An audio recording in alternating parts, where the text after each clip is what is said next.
Along, and if we have to take a recess, we will.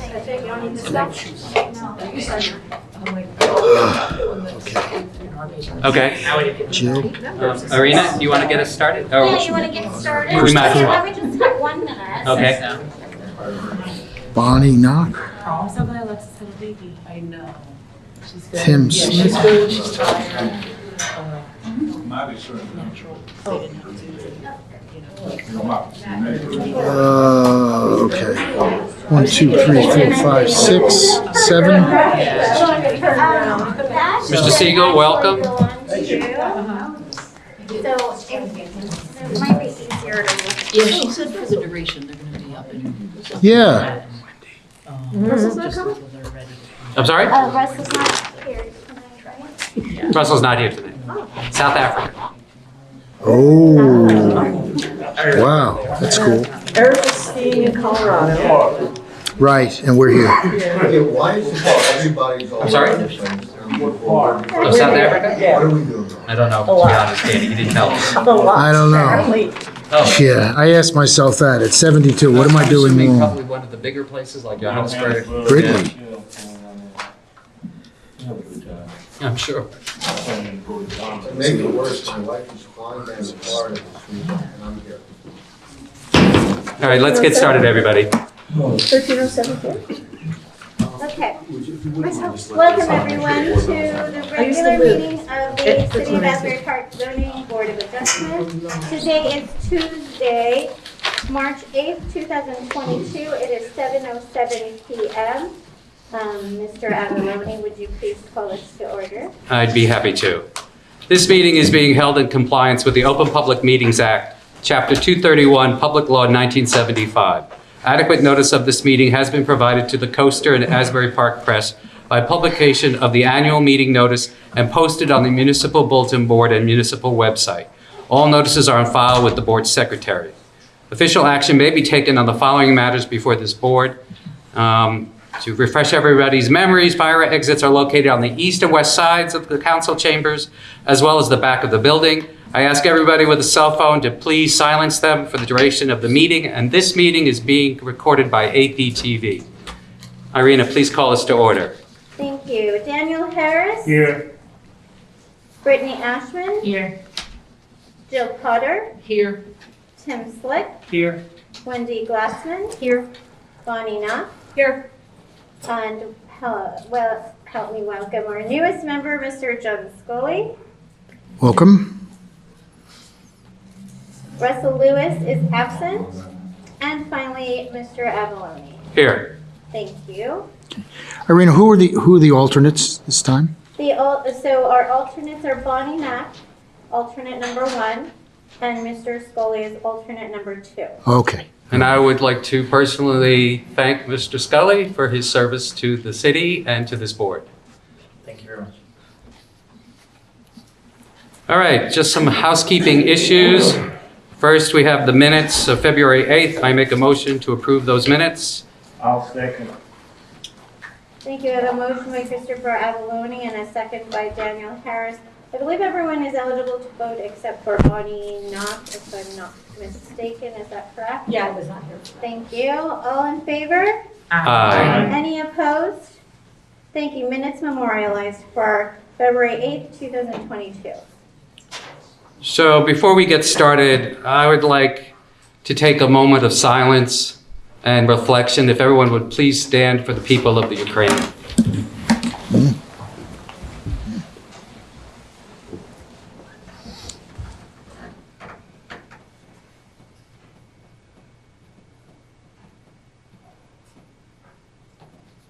Thank you. Thank you for that. Thank you for.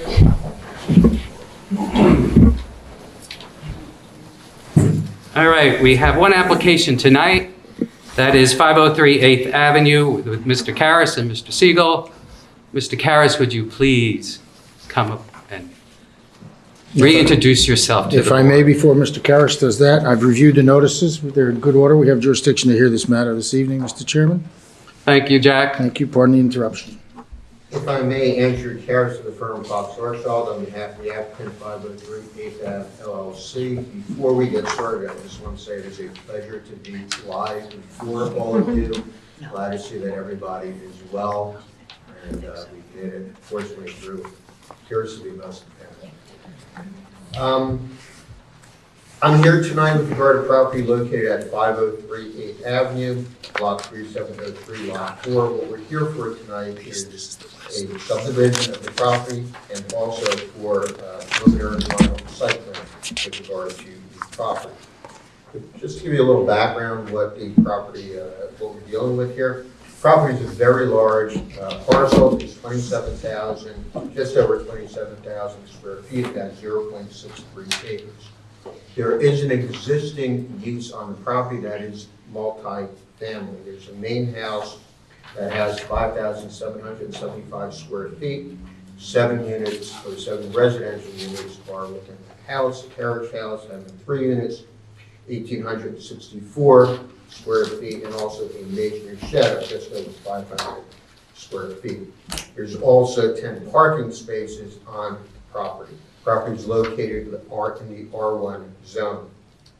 That is important because the multifamily residential property that exists, the residential dwelling, is a non-permitted use. Consequently, what we're looking for in subdividing the property is also a D2 variance or an expansion of a non-conforming use. Although the house itself, the dwelling itself, the main house and also the carriage house are not physically being expanded, because we're looking to subdivide the site and reduce the size of the site upon which that multifamily use is being utilized.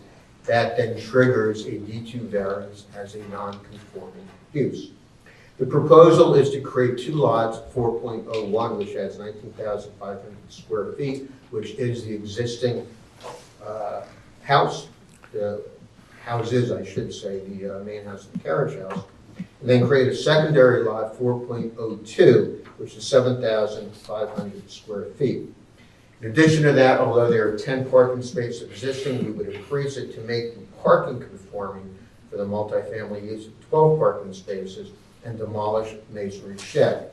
Obviously, we'd be fixing up property, making the property, the parking area much more visually a betterment for the entire neighborhood.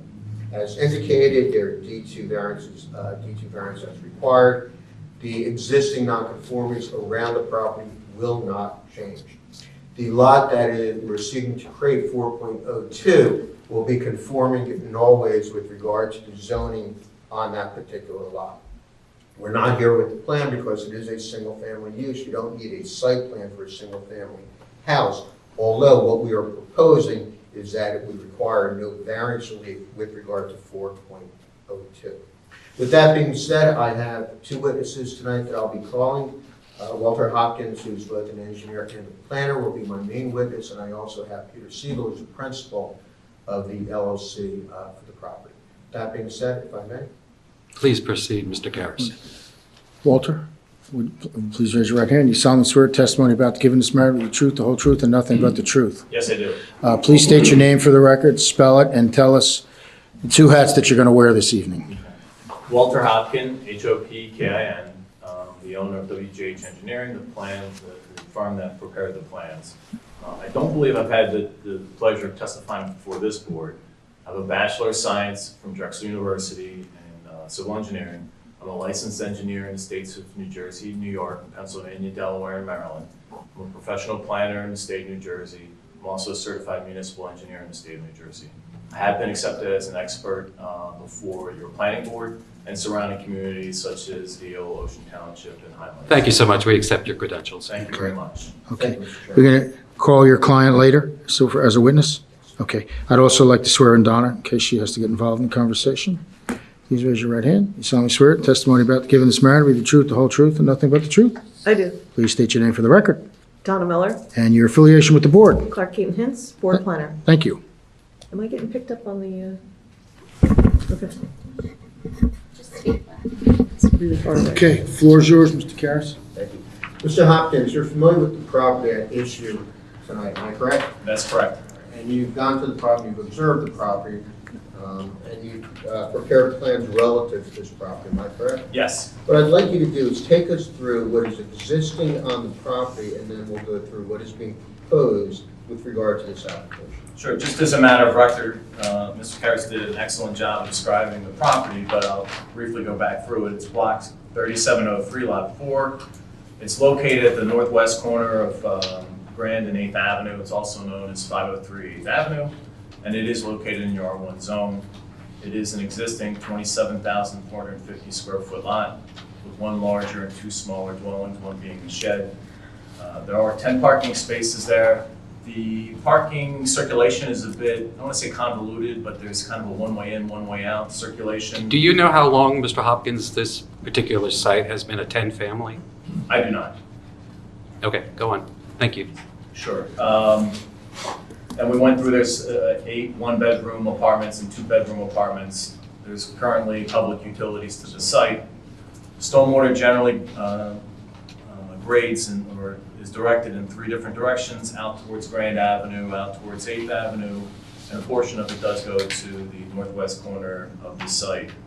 There is existing refuse, I wouldn't say area, but it is accumulated alongside one of the paved areas, and it is unscreened and visible from 8th Avenue. Are all apartments currently in use by a tenant?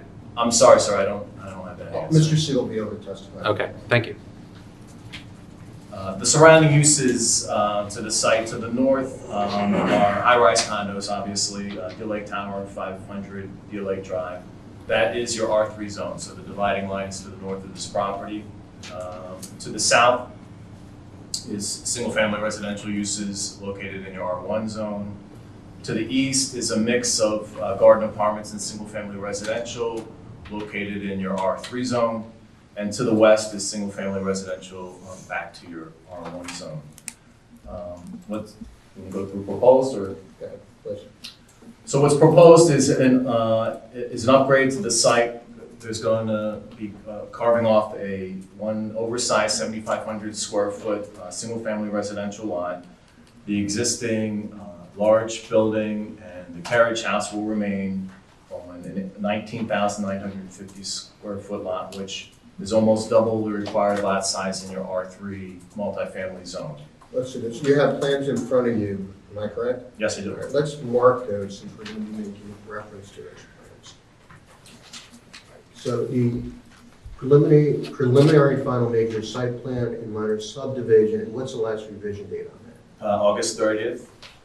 All right, we're going to mark that as A1 for identification. Okay, please go on. Should I? Yeah, So- do we have them up the board? Yeah, I do have a color rendered version. Still getting used to this in-person thing. Us too, Mr. Hopkins.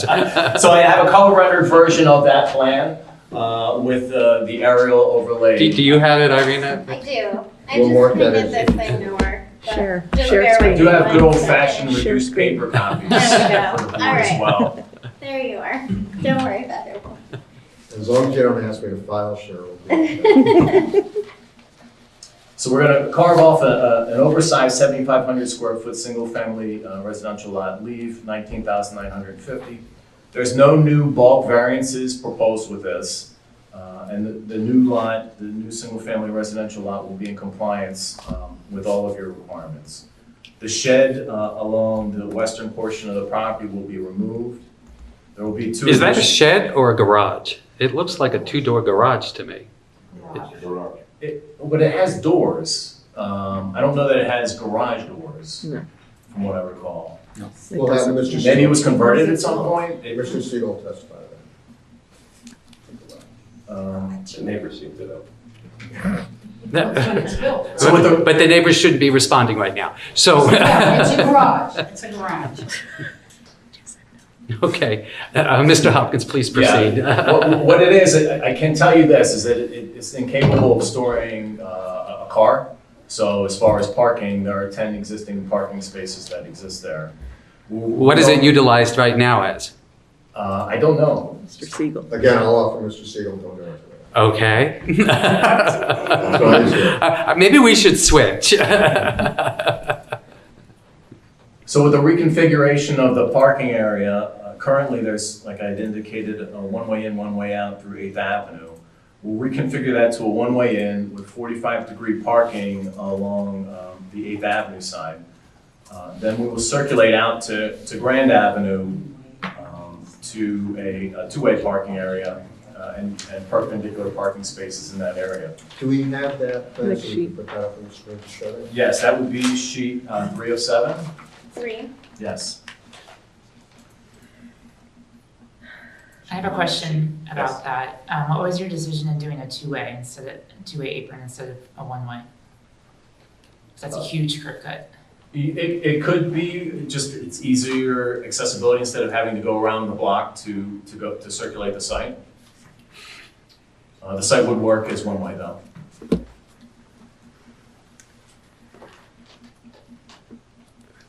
So with this reconfiguration, we pick up 2 additional spaces, so there will be 12 on-site parking spaces. And what's the required parking for the multifamily use that's on that lot? The required parking, I believe, is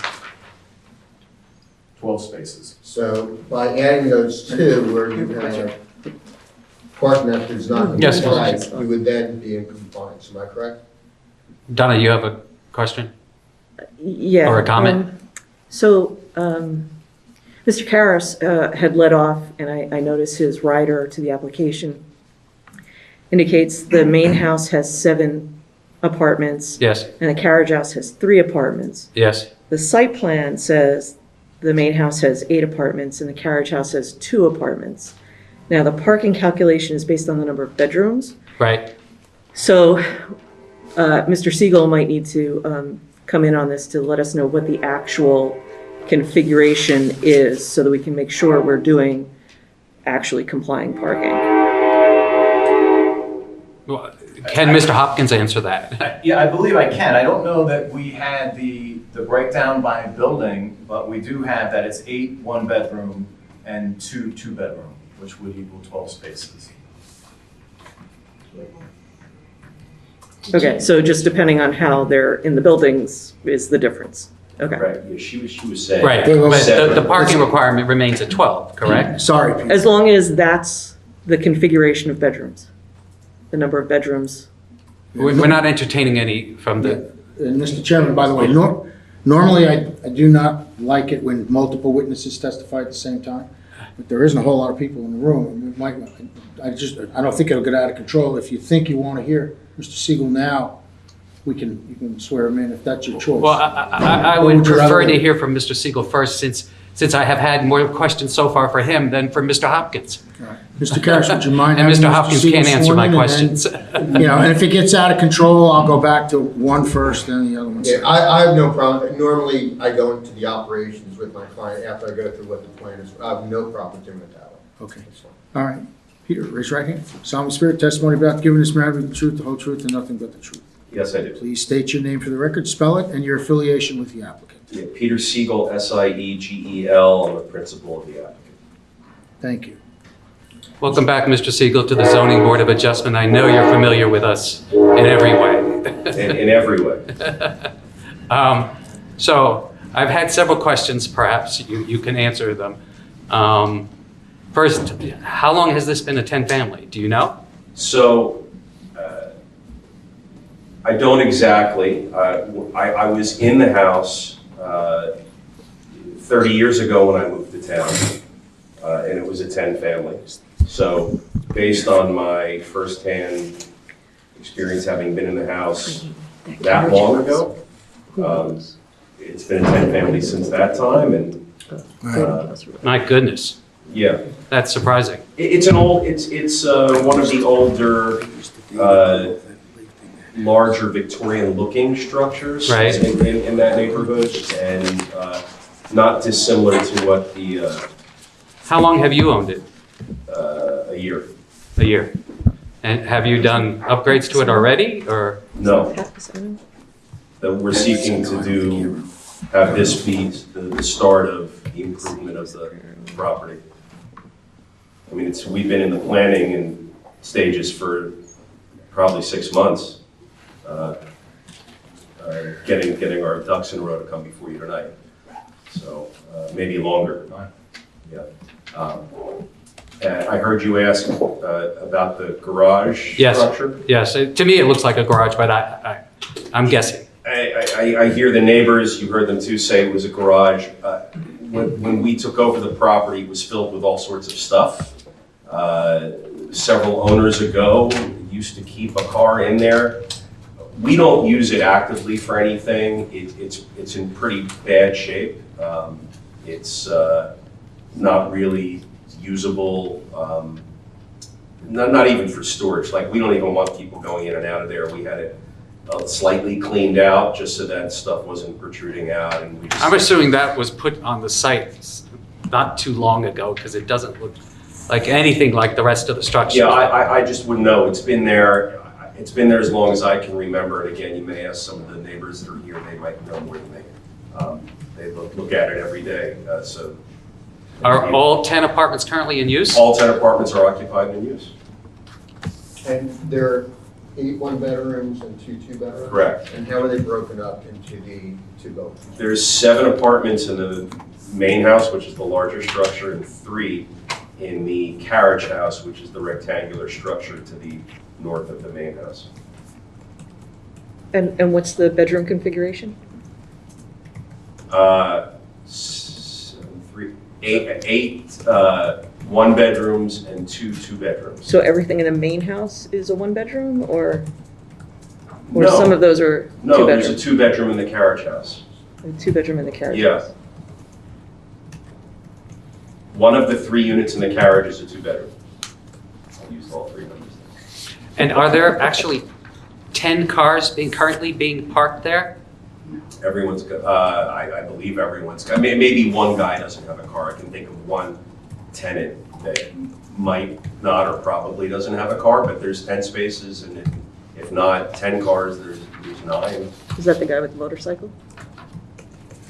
There is a motorcycle. I don't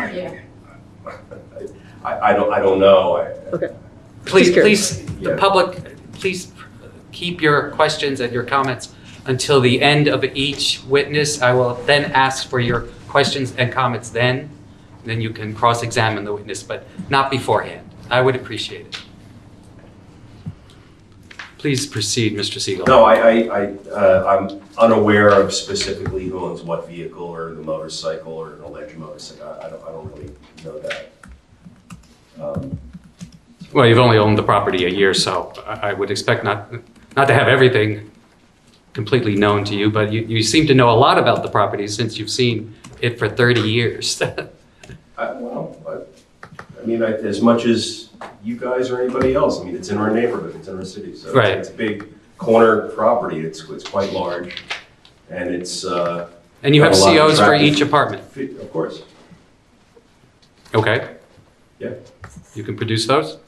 of course, I'd like to see them. okay. Is there any issue with the zoning nonconformity on the house? I mean- It's presumed to be a legal pre-existing non-conforming use. Okay. Yeah, I don't, We have a certificate of Zoning compliance? zoning compliance when they did the transfer of title. Okay. Thank you. So, and let me ask a very direct question. Why should we allow you to expand this particular property and even make the situation worse?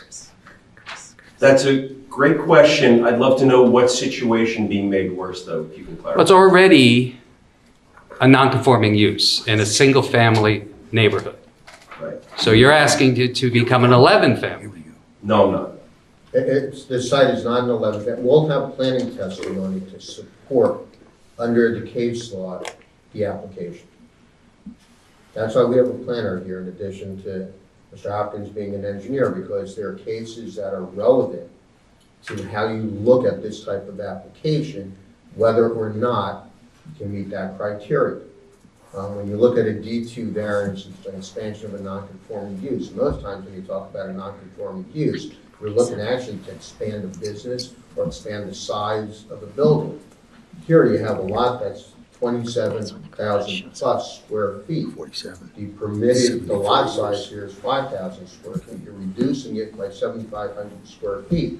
You're not changing the amount of units, so the intensity of the site itself that you're subdividing isn't gonna change. What you're doing is adding the one-family house in conformity with what's in the neighborhood as a conforming lot. And we'll I have appreciate testimony. that comment, Mr. Karas, but this site is also considered somewhat in a historic neighborhood, which has different governing issues.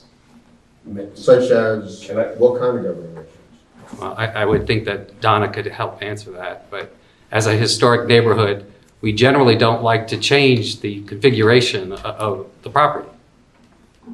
But that's why you have criteria that you look at to determine whether or not you're entitled to a D2 variance. I'm willing to listen. We're not knocking down the house. It's gonna upgrade the house, as what it does with his numerous properties throughout Asbury Park. Makes them beautiful. And there's no doubt in my mind that this house, the existing property, will be made much nicer. In fact, when you look at the situation with the parking, it's a bit of a mess. You have behind, in a sense, that shed to the west is what is basically a vacant lot that puts a hole in the street. And to fill that up with a beautiful house that's in conformity with the design that's required within that neighborhood. And we'll have, so when you say you're changing, the property, you're not changing the property, you're reducing this overall size to create 2 lots, but you're not changing the house or getting rid of it or destroying it. You're not doing any of that. I guess we need to hear the criteria. That is correct. That is correct. Can I have a chance to answer, since he asked me the question? Yes, you can. Please, Mr. Siegel. Some of my answer will be duplicative of what Andy said, but you asked me why. So, there's a shortage of housing. The city's gonna get rateables. We're creating a new lot. A nice, brand new home is gonna go up, which is in conformity with what your requirements are on this proposed lot that we're gonna create. And we're not, as Andy said, it's the duplicative part, but we're not gonna intensify the use or increase occupancy or density on the multifamily. The multifamily portion of the property is gonna remain exactly the same. In fact, we're gonna bring it in more into conformity by increasing the parking by 20% and adding 2 more spots that don't exist now, and by increasing circulation. So that would be my answer as to why you would want to approve this. But I don't at all agree that it's an intensification of a non-conforming use. I'll take that into consideration, Mr. Siegel. Legally it is, Yeah. but you're going to set forth the criteria where you believe it would be a permissible intensification. That is correct. That is correct. Walter? What? I'm not sure we're done with Mr. Siegel yet. Does anybody else on the board have any questions? Please, Mr. Karas, don't be in such a hurry. Does anybody else on the board have any questions for Mr. Siegel? Not at this time. All right, so then we will open it up now to the public to allow Mr. Siegel's testimony to be questioned by anybody. Please stand up and state your name and address, and you can ask any questions directly related to what Mr. Siegel has testified to. Hi, Mr. Siegel. I'm Reggie. I'm your neighbor across the street. Hi, Reggie. My name is Regina Finland. I live at 506 8th Avenue. Is Thank the you. microphone in the back, Irina, working? Yes, it is. Okay, sorry. Yeah, this way we can pick you up. Thank you. Yeah. So, Mr. Siegel, my only question pertaining to what you just said is the improvement of the current situation. It seems somewhat disingenuous to me that when you purchased the land a year ago from Pat Fasano, who Pat had said, I want to put a house there, but I'll never get it through planning. And my response was, well, why don't you fix the house? And Yeah, I'm going to don't tell agree. us what Pat said. You must Okay, ask Your sorry. question has to be directed to Okay, sorry. So why is it that you would wait to fix up the big mansion that's there and go forward with this? Wouldn't it, as a landowner myself and a multiple dwelling owner as well, it makes more sense to me to fix what you have before you start building more? So why did you choose to put the house instead of repairing what's already there?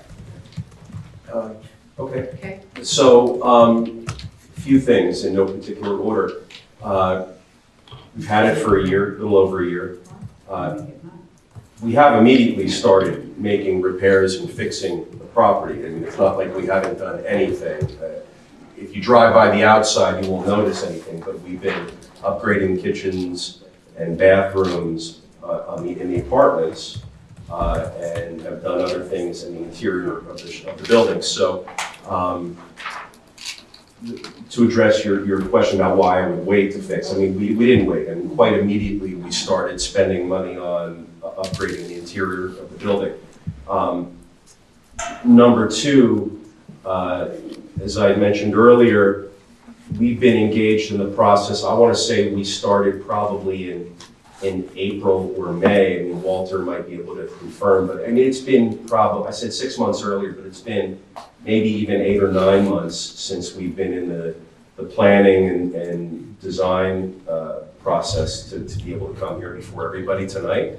So, I mean, I don't know, Reggie, it wasn't much waiting of all of anything. I mean, I think I quite quickly got off my tuchus and started working on this property that's been sitting there.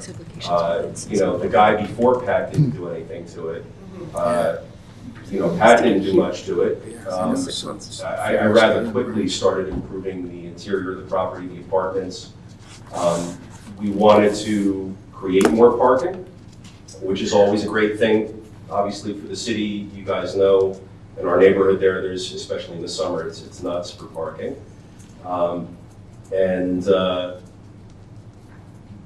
To your question about why build more, I mean, there's that huge, I mean, it's a full-size lot, and for our neighborhood there, it's in conformity with the lot sizes. It's a full-size lot.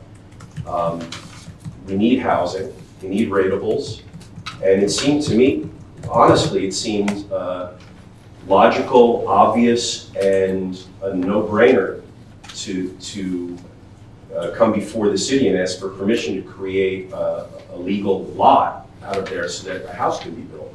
And that's really was my thought process. But I just want to make clear that I haven't waited to improve the structures. I mean, we've been working pretty diligently since day one on those units. I guess you just don't see it from the street. Thanks. Okay. Thank you. Hello, Rita. Hi. Can I ask any question? No, no. Only related to his testimony, Ms. Yeah. Morano. Yeah. And first, Rita, tell us your name. We all know who you are, but you got to put it on the record. Okay. And you still live at, was it 505 8th? No. 504. I was one number off. I live Okay. directly, Rita Morano, 504 8th Avenue. Okay, Directly across the street. right. So you asked the questions to Peter based on his testimony. Okay. Well, first of all, I think there's 8 units in the front, and there used to be 2 in the back. I'm living there since 1969, so I think I know what's in, I never You're even knew not, it was a Rita, multiple you're not dwelling. asking questions, you're testifying. Okay. Read it 7 + 3. It's the carriage house has 2 units on the ground and 1 upstairs. That's the 2-bedroom. I promise you. Well, there was never one downstairs, and there was never one in the basement, which is there now, right? You're testifying again, Ms. Morano. All right. Please ask a question. It's an undersized lot. We live in the That's normal. not true, Rita. Well, that's why we're here tonight. It's not an No. oversized. We're here tonight because it's an oversized lot, and I'm seeking permission to take an oversized lot and create a conforming single-family lot separate from the multifamily lot, which would still also be oversized once we lop off the The single-family. minimum lot area is 5,000 square feet. The lot size is 27,500. We're looking to create a 7,500 square foot lot for a single-family house, and the remainder for multifamily. There's a driveway right there, right? There's a driveway on 8th Avenue going Yes. into the property, yes. Okay, and you're gonna put another driveway next to it? So, All right, so that wasn't testified yet, and that will come later when Mr. Hopkins It's on the talks about map. it. Yeah. When you subdivide the lot, are you gonna sell it? Okay, again, that's not relevant to his He said he's testimony. gonna subdivide the lot. Yes, Yeah. but You know that's irrelevant. Or what, that he's It's gonna gonna be sell it? sold. That it's going to be sold or not sold, that's irrelevant. I don't see anybody, I mean, like you said, you're renovating it. I don't see anybody working over there. I live directly across the street. Also today, there's 3 floor plans. Rita, you know my buildings, you know I'm in and out, I I know do a you lot of are. work. I know, Yeah. but what about that dumpster you put back there? That's part of the construction. What about it? Is it gonna stay there? Okay, again, that was not testified to, Ms. Morano. If you have comments, it could come at the end of the application. Well, I mean, these are questions that we'd like to ask. Yeah, but you gotta ask them at but the it right has to be- time. All right, well, I'm asking him. No, He didn't no. say No, anything it about must the relate to dumpster. what he testified to. Okay, I'll wait then until Okay. you ask him a few more questions. Is that all right? Yeah. Of course. I mean, I don't understand. He's here tonight to subdivide Okay, an oversized lot. Ms. Morano, do you have any further questions for Mr. Siegel? I'll wait. Okay. Does anybody else have any questions for Wait a Mr. minute, I Siegel? have one more. Those 3 garages that are in the back, they're not garages that you said? Well, he's already testified to what they were. I know he testified, but he said they're not there. No, he didn't say that. He said that they're They're not not usable. garage. that Peter, people would you park please back tell us there. again what you said? So I don't use them as garages. The structure, I think we can all agree, is pretty flimsy and weak looking, and it's not really suitable for much use at all, and that, which is why we propose to demolish it in context of this application. Okay. Wait. Thank you. Does anybody else have any questions for Mr. Siegel? Please stand and state your name and address. Yeah, good evening, my name is Enrique Huego. I'm a resident across the street from the property in question. What's your address? I'm confused, same as Rita, as to what I can ask, what I can comment about. What is your address, sir? You may have to shut me off a few times. No, I'll explain to you before you, give us your address, please, again, we couldn't hear you. I'm sorry, Your address? it's 506 8th Avenue. Okay, the scope of your questions has to be related to the testimony that he gave. Okay. So if you want to ask him a question, about his answers, that's fine. You can't just ask him any question at all about the project type of stuff. So parking was discussed, correct? He The issue of parking. he So- did talk about. We talked a little bit He about did it, talk a sure. little bit about it. One concern I have, and it's, everybody's trying to focus on number of parkings as it relates to number of residents, which is a very huge problem in the city of Asbury Park. However, the parking situation that exists presently as the property is laid out could be improved without an additional house. Again, Because this is there's two- testimony, it's not a question. There's 2 lots. Agreed. One is on the right-hand side of 8th Yeah, you're not asking questions. You're not asking a Okay. question. You're testifying, which is fine, you'll get a chance for that. I'll wait for that. You'll get a chance. Also, when you're talking about number of parking spaces, and I believe you said you would increase parking spaces by 2. However, to make the apron on Grand Avenue, to gain access, you're actually in effect reducing 2 parking He's on testifying. the He is- area, which is extremely. You're commenting and testifying. Okay, You're not asking a You're question. not to asking Mr. questions. okay, I guess I'm gonna have to wait. Yeah, I mean, you'll get your chance, I'm but, frustrated, I hear a lot of things, but, you know, all right, you'll get I your chance. understand. due respect, I'll wait till later. Thanks. Thank you, sir. Anybody else from the public have any questions for Mr. Siegel? Okay. Thank you, Mr. Siegel. Thank you. Back to you, Mr. Hopkins. Yeah. So I think where I left off was describing the parking area. I think we kind of have a handle on that now. I believe Mr. Fisher's office requested that curbing be installed rather than the wheel stops, which we would agree to do as any condition of approval on the exterior of the parking area. Landscaping is spread throughout the site. There's a total of 96 trees and shrubs that are being proposed. Both of your professionals have suggested additional and supplemental landscaping modifications and substitutions to what we proposed. We would agree to all of those. How many are being removed? How many are being removed?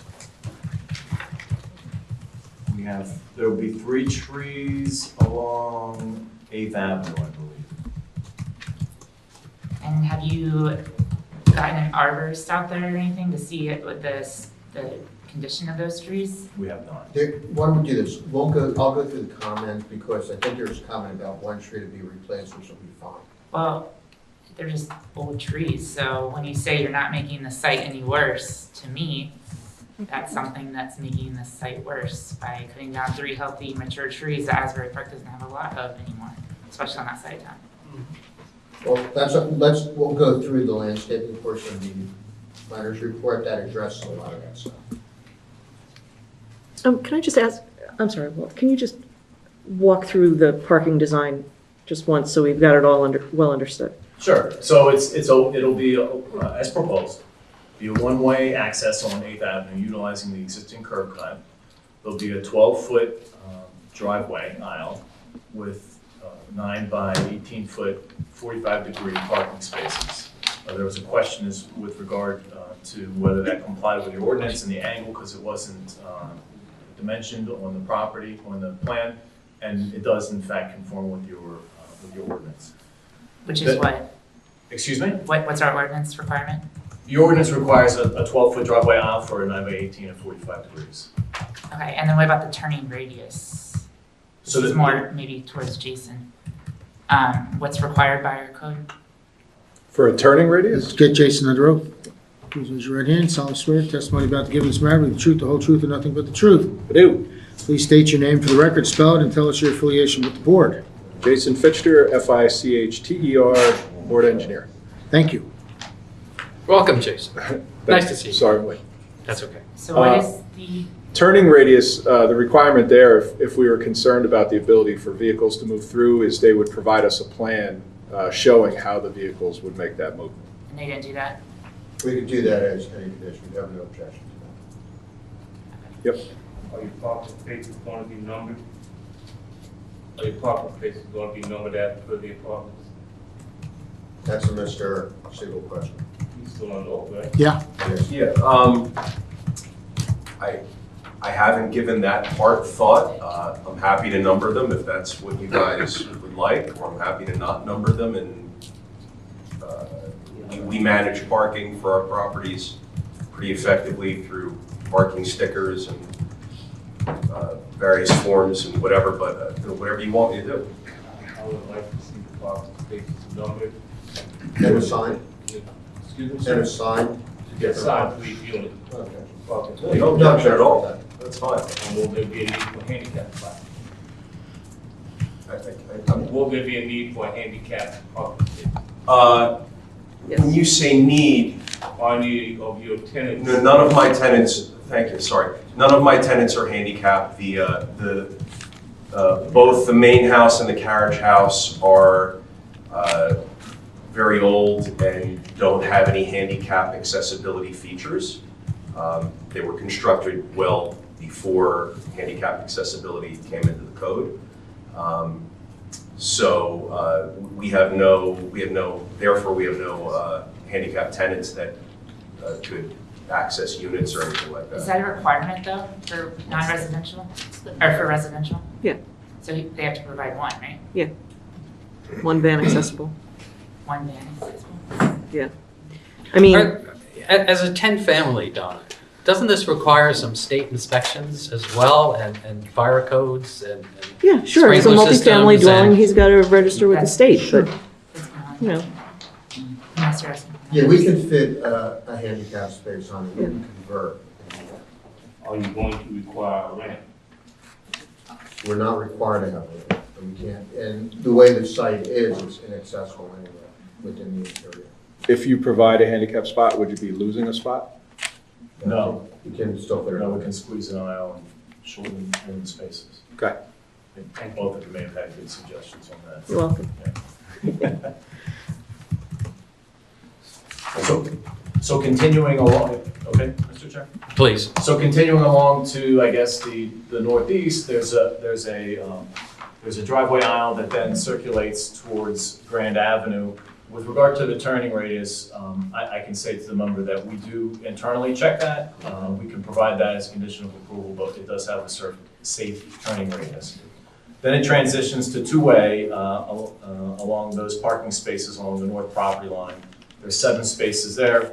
They're 9 by 18 with a 24-foot wide aisle, which then accesses Grand Avenue. And as indicated, we would agree to curb the exterior of those rather than the wheel stops. I might recommend the wheel stops anyway, if we get the buffering that we're asking for, No objection to it. so you don't overhang. And just transitioning right into my next comment here. Still about parking, unless your comments about parking. Sure. I'm concerned about this driveway. It looks really tight. There's in between 2 buildings. It looks like there's bollards, but what else can be done to, not only, my 2 questions are, what if someone's walking out here and there's a car flying around? 2, that's like literally the building's right up to the carriage house is right up to the driveway. I mean, can you fit a bollard there to keep a car from hitting it? Well, one of the suggestions of your professionals was to curb the area, so we would agree to that as well. And that could. Would that make it less than, would that make the diameter less? No. What is that, 12? Width? What? What's the width of that driveway between the two? 12 feet. 12 feet? That's And what's what is the required. width of the driveway going onto the property? Currently, No, as proposed. as proposed, 12 feet. So it would match, and that's your standard size for a driveway, is 12 feet, am I correct? For one way, yes. And that drive aisle is a permitted size then at 12 feet? Yes, for one way. That's what's standard for 45-degree angle parking too? The ordinance permits 10 to 12-foot minimum. Okay. What surface would it be, sir? What surface would it be, concrete, asphalt? I'm sorry? What surface would it Surface. be? Oh, pavement, yes, asphalt. In compliance with the section that the city requires. What is it now? Asphalt, Asphalt. yes. Broken up That's not so bad. No, it's not bad. Yeah, it's actually in pretty good shape. What is currently where you want to put this 2-way apron? What's currently on the site there? Grass. And what's to the south? It looks like there's, it's, what is that, utility? It's like, What are you looking looks at? like there's 12 little square boxes. I think you're looking at the underground stormwater. Oh, okay. What sheet are you looking at? 3. No, I'm sorry, I'm looking at the landscaping plan. So 6 and 7.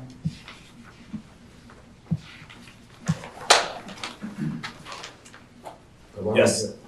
Why don't we go to the landscape plan? Do you want to hit stormwater first? Brittany may have more questions. No, I'm good. Okay. Please proceed, Mr. Hopkins. Thank you. So with regard to landscaping and buffering, your ordinance requires 5 feet. Along the northern and western property lines, we were proposing 3. Both of your professionals flagged that and suggested that we remedy that. So along the northern property line, we're going to be able to shift the parking back another 2 feet to achieve your 5. And to the west, what Ms. Miller suggested is that we, and I think Mr. Fisher as well, is that we sawtooth those parking spaces so that we'll have between 3 and 8 feet, which it will in effect give the 5-foot average buffer that's required. We do show a hedge along both of those areas. I believe that both of your professionals had suggestions to the configuration and the plant material, which we would agree to revise. There will be a dedicated refuse area adjacent to the carriage house. That area will be a concrete pad and will be screened. It is 123 square feet. How is it handled right now? It basically runs along the area between the carriage house and the shed, just kind of stacked up along the pavement area. Cans, Cans. yes. Will it be fenced there? It will be, what we're proposing is to screen it with landscaping. Fencing would be something I think the applicant would be willing to add. So, I'm sorry, what is it gonna look like? So it's a concrete pad Right. adjacent to the, it's actually shown on the landscape plan. It's Okay, so it's just that, it's not a walkway, that's just where the cans are gonna be? correct. Can you See point it? to that? Can we see? Can you zoom in, Arena? Yeah. You want me to go to landscape plan? What page is that? 6. 6, Yes. 6.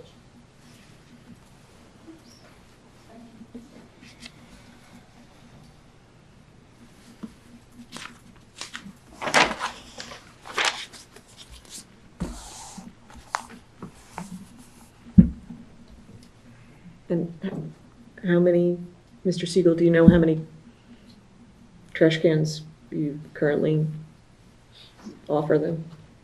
I believe there's 3 trash cans and 3 recycle cans currently. Okay. Walter, can you depict or show on this plan where the recycling and trash area? Sure. This whole in-person thing is just so confusing. Yeah, you gotta get used to it again. Oh, the TV So this is too. the Remember, area you used to walk up to your easel. It's 123 square feet, which complies with the ordinance of 12 square feet per unit. Subject exceeds it. Will be concrete and landscaping along two of the sides. And we'll agree to fence it as well. But that's not how they enter the carriage. No. Correct. It's, okay. Or Mr. Siegel, that's accurate. I forgot your name, sir. Hopkins. Walter. Walt. Hey, Walt. Hey, you. Okay. Walt Frazier. Okay. Okay, with the units, do you feel the 3 units are enough for 3 garbage cans and 3 recycling cans are enough for 10 units? So what I do know is that this is a private hauler, so the applicant is generally has the ability to increase the frequency to match what the generation of refuse and recycling is. Just seems like 3 garbage cans and 3 recycling cans for 10 apartments is not enough. We can always increase, keep in mind that the area that is designated for it is compliant with the statute that's required in terms of, so if we could add cans over there if necessary. It's 20 feet deep, 6 Dan, feet wide, 20 If I feet. may, why don't we direct the question to Peter, since he's operating the building, he can tell you what's going on historically and what he's willing to do to increase the cans. Yeah, we have no current overflow or handling issues with trash and recycling, and I'm more than happy to increase the amount of cans if it makes the board happy. As Andy pointed out, the area that's that's the refuse area where the cans rest is it exceeds what's called for, and so I'll fill the whole thing with cans, and whatever we're gonna do. I'm just speaking on experience as a property owner myself, and I know that in one of the houses, 4 units, we actually carry 3 recycling and 3 refuse cans to handle the house. So when I look at 10, I'm going, whoa, that's why I'm asking. And the reason I'm asking for a fence is because there's always overflow. Okay, when somebody puts too much garbage in, and then it actually disperses into the streets, so when you have a windy night or something like that. I'm not trying to bust your horn. No Okay, horn but busting. I'm trying to keep the neighborhood. And the area can accommodate it. So actually, we can increase it. And I would request that there would be a Okay. fence put around it, No objection. and at least 5 and 5, sir. Okay? Thank you very much. Thank you, Danny. Mr. Karras, would you mind if I redirected this testimony? No. I feel like we've kind of got the cart before the horse. We're talking about property that may or may not be subdivided at this point. I feel that we need the argument from the planner. I need Mr. Hopkins to take his role as planner first and to give us the arguments that would get us to the point that would be looking at all these other options with the property itself. So do you mind if we put a different hat on Mr. Hopkins right now? Walter, you're gonna put your planner down, sorry. Mr. Chairman? Yes, May I have 2 minutes? sure. Thank you. Excuse me.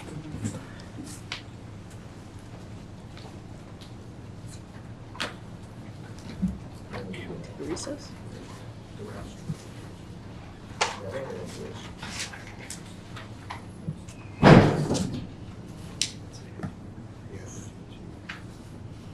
Should we take a recess? Okay, I'll make a motion to take a 10-minute recess. Second. All in favor? Aye. Any opposed? 10-minute recess. We'll take roll. Daniel Harris? Here. Brittany Ashman? Here. Jill Potter? Here. Tim Slick? Here. Wendy Glassman? Here. Bonnie Knox? Here. John Scully? Here. And Christopher Avalone. Here. Thank you, everyone's here. Thank you, Irina. All right, Mr. Hopkins, I'm sorry for redirecting this. I just felt like we needed to start with the main concept of this whole application first before we started talking parking and refuse and all of that. I think the better argument is for you to tell us why should we approve this application and give us all the criteria that's necessary. Sure, it's your board and I'm just a visitor, so I'm happy to do that. I There are appreciate some that. engineering enhancements that I'll touch on that I may have not gotten to yet, but just on a broad stroke and then if the board wants me to That's go fine. back. Please So proceed. Clearly, we're here for a D2 variance, right, which is an expansion of an existing non-conforming use. I think it's been agreed upon by everybody that it's legal. And the expansion in this case is a little, I don't want to say misleading, but the expansion, there's no additional units that are being proposed on the multifamily lot. There's actually going to be a reduction in building area because the shed in the back is getting removed. And there's an addition of parking. So the addition of parking is not to accommodate an additional use or an intensification of the use. It's just to accommodate the parking and allow. It's coming under compliance. Yes, yes. So there's several goals in your master plan that Ms. Miller's office has identified in their letter that I would agree and suggest that this application achieves that goal. And that's to protect and enhance the quality and enjoyment of the city's residential neighborhoods by providing a safe circulation and reducing the runoff and bringing more into compliance the parking area. So I do believe that it protects and enhances the quality of the neighborhood. It also maintain and enhance the character of single-family residential neighborhoods. So again, we're going to be adding a single-family home where it belongs in your R1 zone.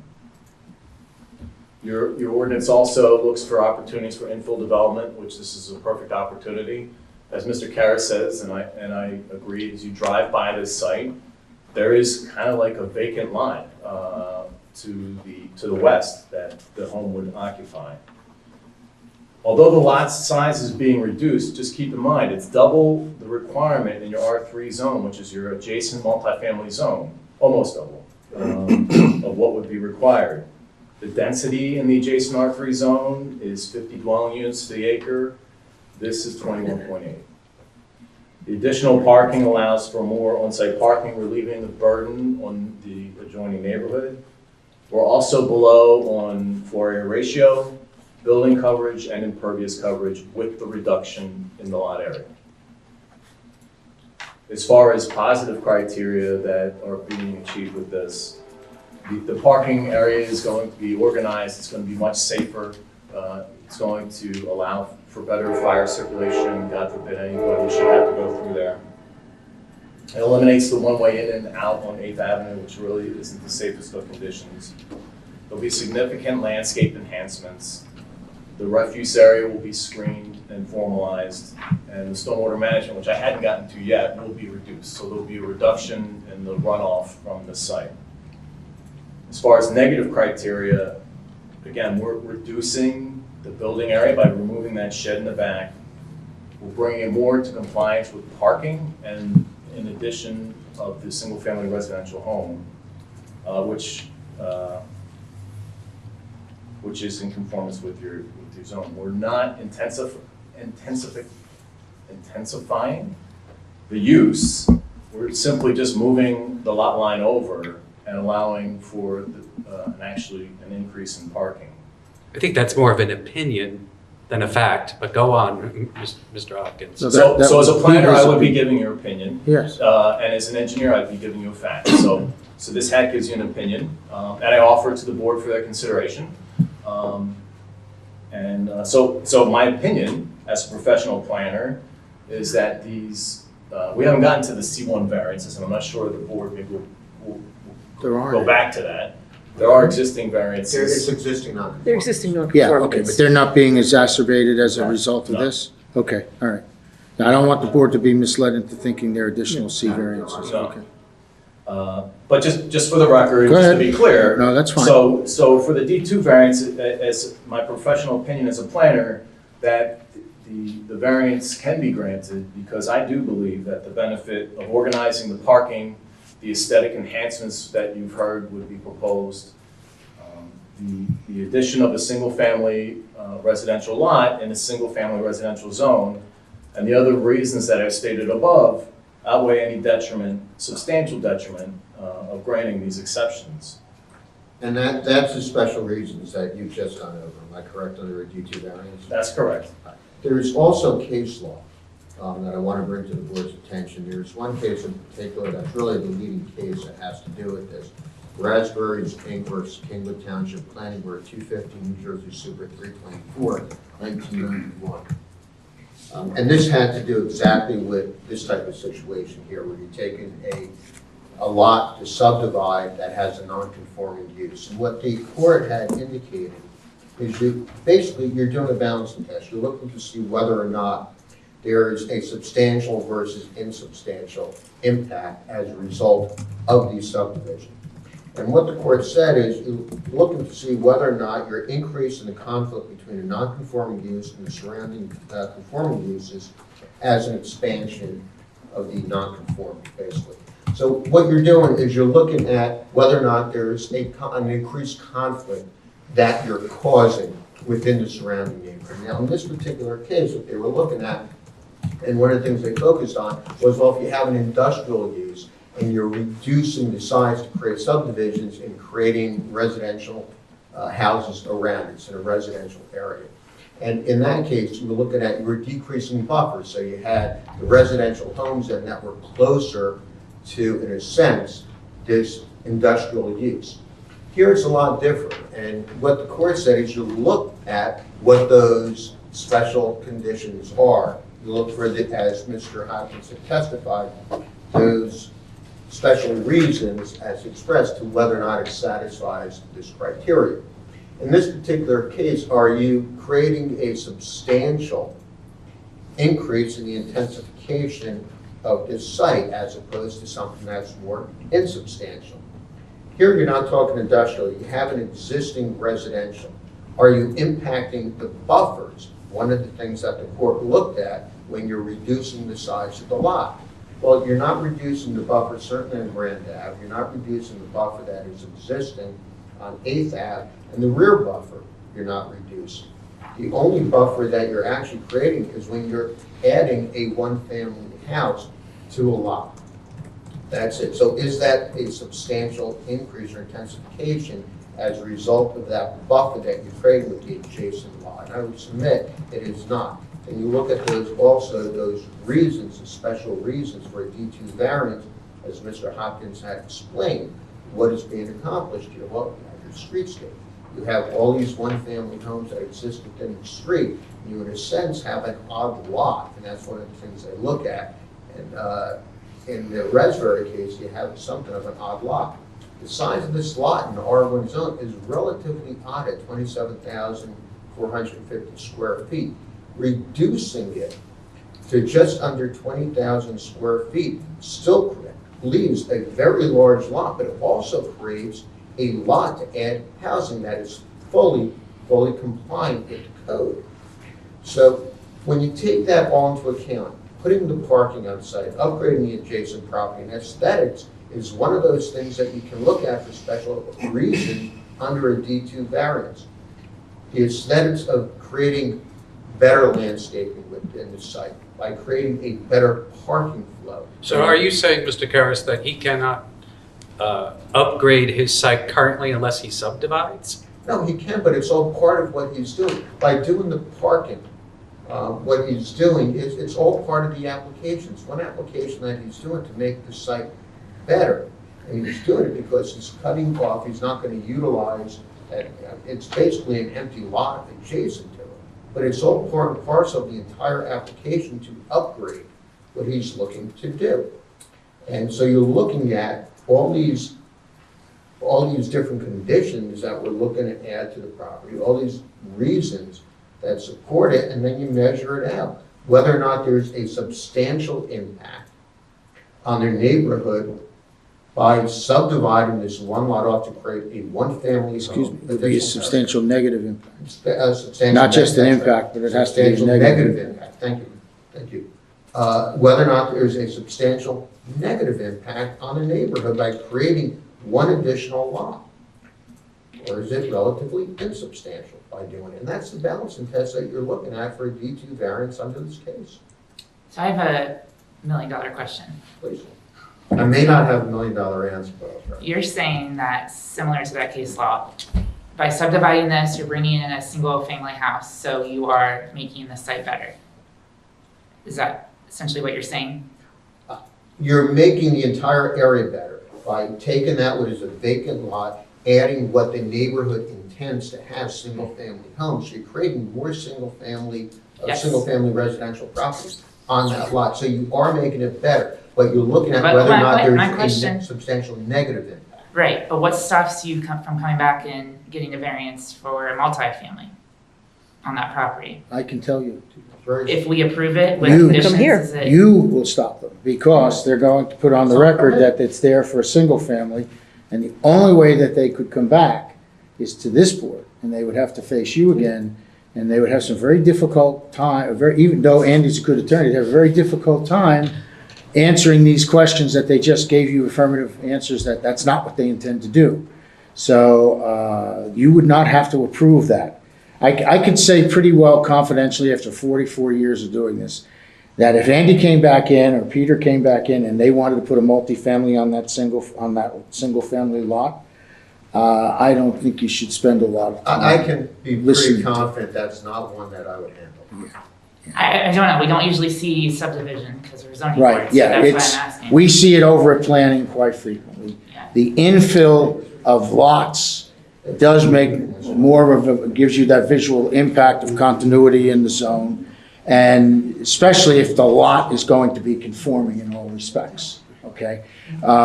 We can put in Well, strong the lot's enough. conforming, but a use.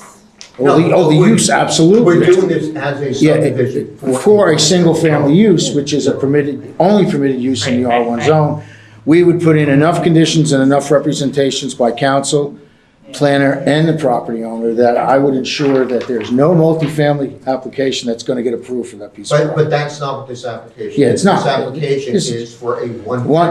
They're only looking for the one family. They would have to do a complete 180 on you on this. Okay. And it's a 180 that I would not do. No. Yeah, that's a tough particular suitability case. Yeah, there. based on the history of the case, Yeah. I would tell you not to waste a whole lot of time for the Okay, attorney that thank comes you. in. No, I'll make sure you're Question covered. answered. I'll make Okay, sure so you're my covered. second question, and Arena, you might be able to answer this. You said the property was given a zoning permit last year when they bought it? So when a property is sold, the seller typically has to request or apply for a certificate of zoning compliance, which states what the legal use is of the property. Would That's a that, statutory requirement. Yeah, if I may, let's put her under oath if she's Oh, going to sorry. testify.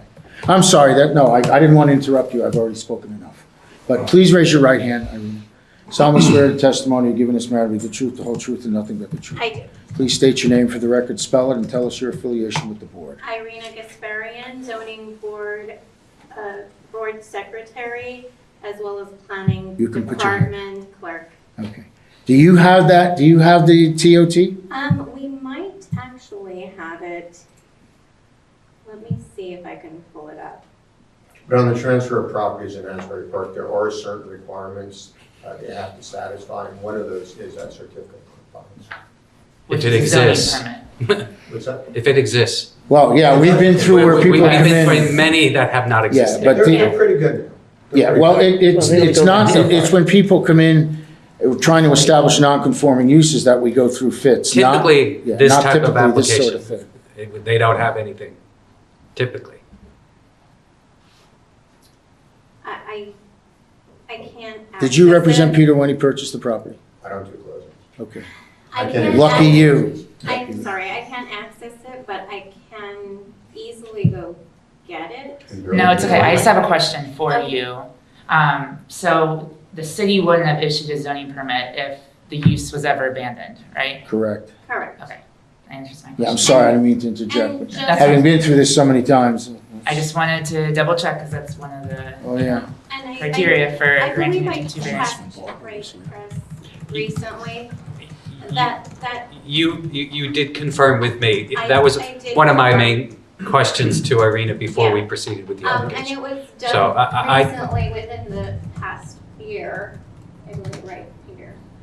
So I can, Sorry, I con- was looking for it too. I can It was in confirm. the past year. Yes. So, yeah, it's a recent. There's a zoning compliance compliance. certificate.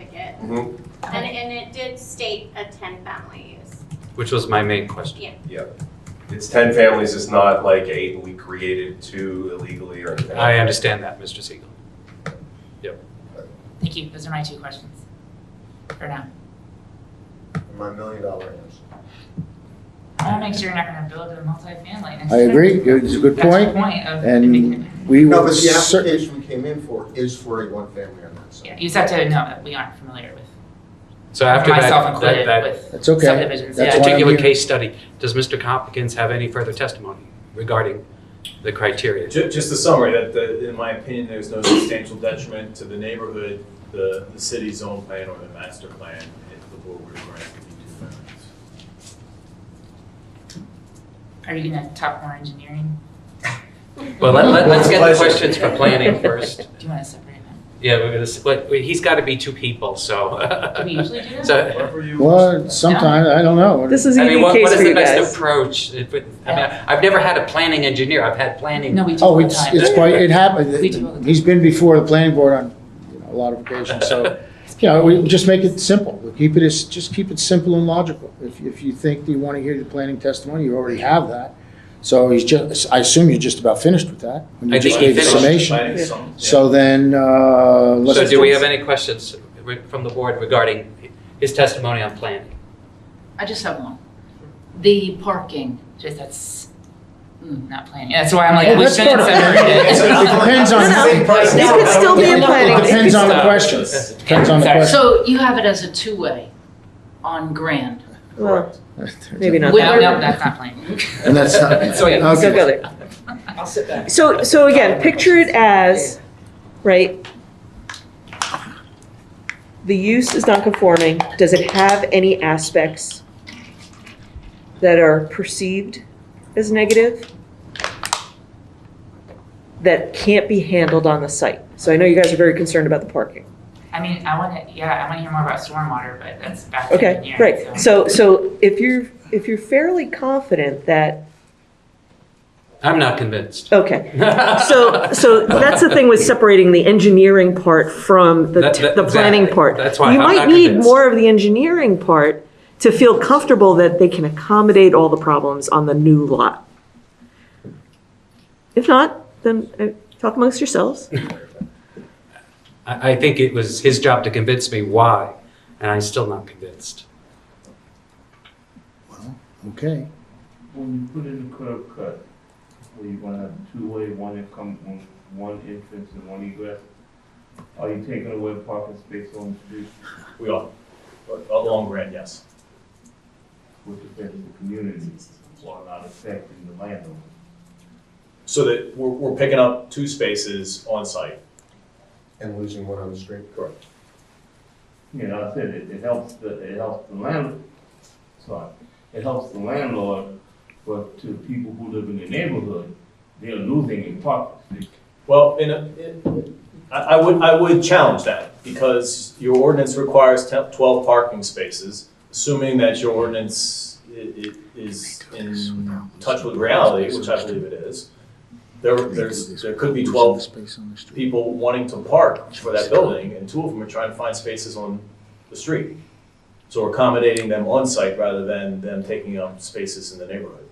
Okay, but we're still talking about a short community where people go to the beach, so it'll be one less parking space for someone who comes into Asbury Park.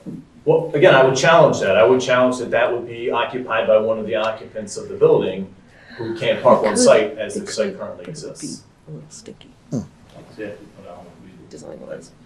I don't expect the board to agree with everything that I say. There, some facts. I expect the board to, but. So tell me about the historic aspect of this site. Is it a historic site? Hold on. Yes, it's identified as a historic structure. It's in the historic district for Sunset Lake.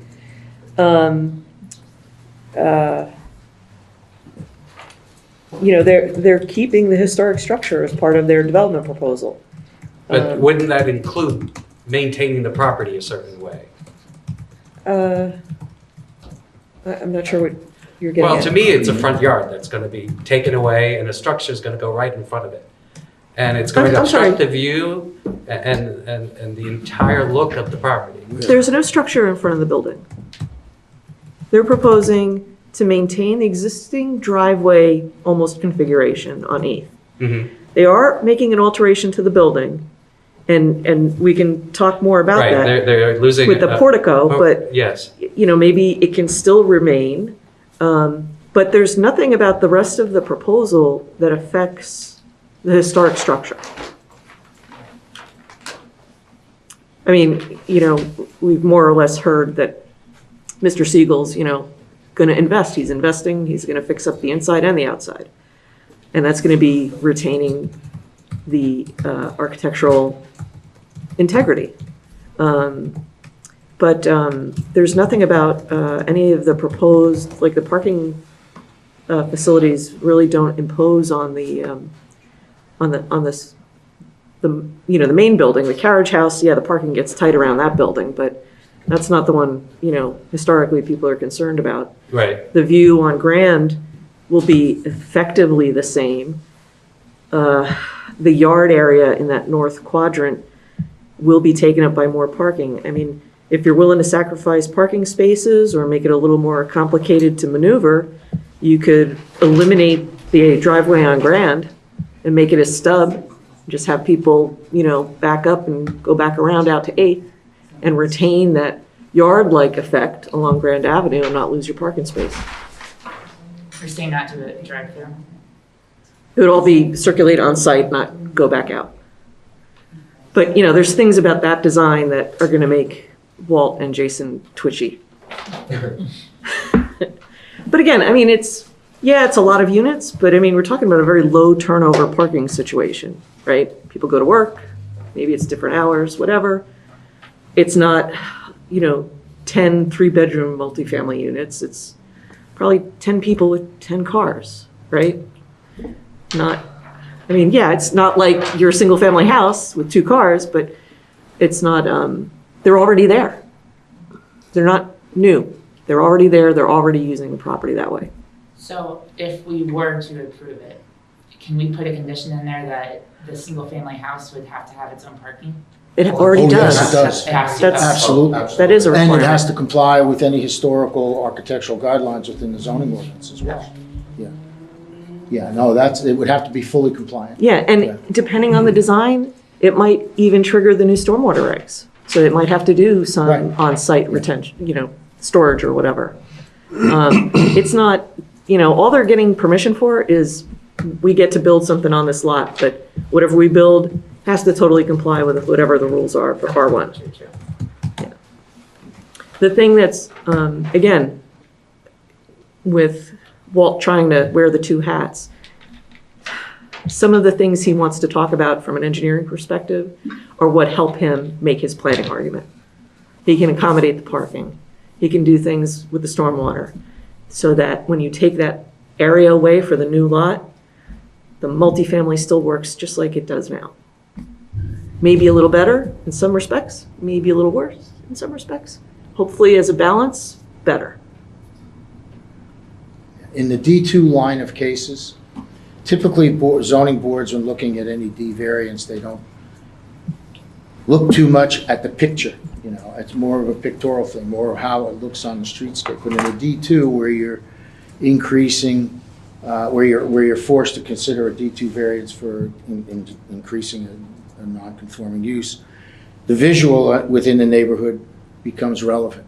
Okay, it's not so relevant. A pretty picture isn't so relevant in a regular D1 case, but in a D2 case it is. And the idea is that if, for example, we had many years ago, before any of you were here, we had a case in one of the alleys behind Fifth Avenue, between 5th and 4th, and somebody had a very small cottage in those alleys, in one of the alleys, and they wanted to make another lot, but they already were on an undersized lot, and they reduced it down. So the visual was, after you put that other house there, it just threw the whole thing out of proportion. Okay, they didn't have all this square footage where you can maintain oversized lot and a fully conforming lot and still have plenty of space. So the visual, you're allowed in this case to use the visual and say, okay, if it's going to look very nice and all that, that's one of the criteria. So when Walt starts to talk about some of the engineering aspects of how he's designed the parking, as Donna said, and more landscaping and all that, those are the things that you can consider as part of your balancing of whether or not to grant the D2. And it's actually there, it's a Supreme Court, the Burbridge case, which talks about a D2 type application. The aesthetics do play into it. Unlike a D1, you look at the aesthetics when you're doing an expansion of a non-conforming use. How does it look? How does it fit in if you're expanding a non-conforming? And that's one of the things that supports, I would submit, this application, is the increased aesthetics, how the site works, filling that lot up, that is basically a vacant lot on the side, and filling that streetscape.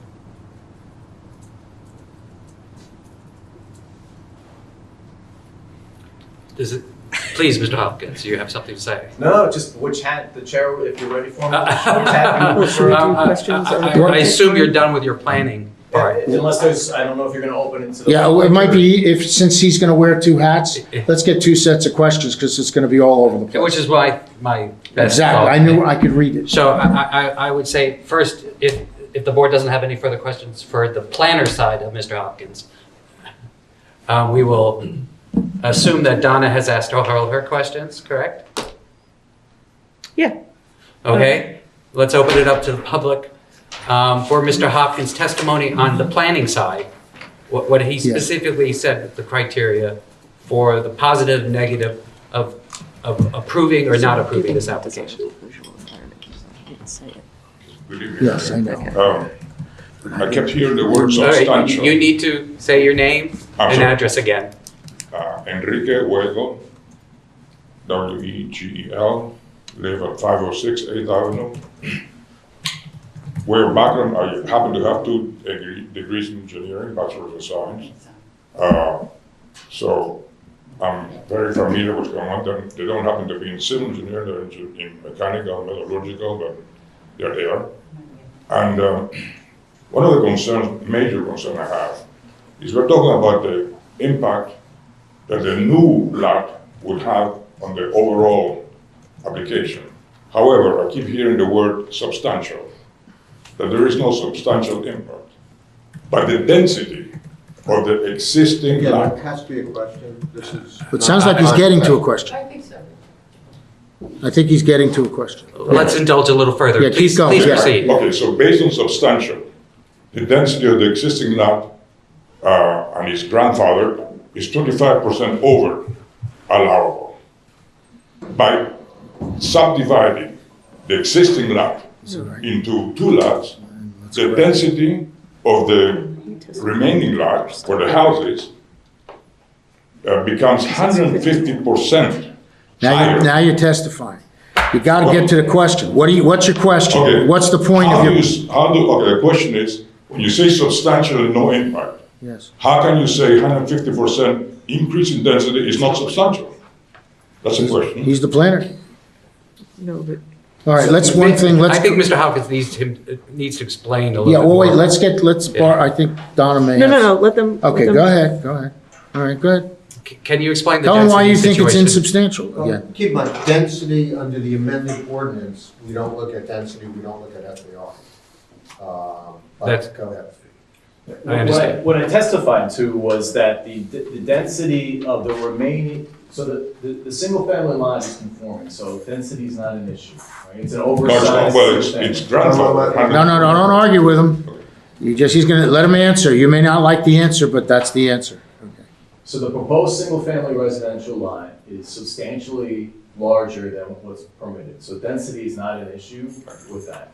The remaining multifamily, I just simply offered to the board in comparison that the density is approximately half of what's allowable in the adjacent R3 zone. According to your numbers, this level, with simple math, you can see it's 150%, not 50%. We're in argument right now. All right, well, so that's fine. You said your statement, it's out. I can't unring a bell. So let's move on to the next question. I'm Do you have sorry, another no. question? No, it's I'm okay. an Just engineer, keep I'm not a going. lawyer, so I- No, it's okay. It's okay. It's okay. The second question I have is, we keep talking about parking, and you mentioned that you're gonna increase, by doing this development, you're gonna increase 2 spaces in the existing property. However, and you also said there's no impact on outside spacing. In order to cut open didn't say a apron to access Grand Avenue, the question is, don't you impact existing parking, public parking? So And it's a 2-part question, huh? You know, he did address that. He did address it, but let him say it again for you. So just to address it again, I did not indicate that it doesn't impact the off-street parking. One of the board members suggested that the curb cut on Grand Avenue would affect the off-street parking. My testimony is that although we're taking off one street parking space, we're adding one street parking, we're adding 2 off-site parking spaces. On-site. On-site, yes, on-street, on-site, which would alleviate the burden to the surrounding community because your ordinance requires 12 parking spaces. Currently, there's only 10. So in theory, there's 2 people that are in that building that are parking on the street. We're going to accommodate them on-site, which will relieve some of the parking issues on the Okay, so street. can I have a rebuttal or? A rebuttal? No, you have a you can't have a question, not a rebuttal. You could rebuttal. ask a question. Okay. Later on, you can, during the testimony section, you can go Alright, for a so rebuttal. the second question is, on the new proposed lot, if you have to put in a driveway to access parking, what happens to that public spot? You just said it. No, he's talking about the new lot. Okay. That would require a driveway, Yes. which would take a parking space. I'm not, well, Yes, That's a good- it would take up.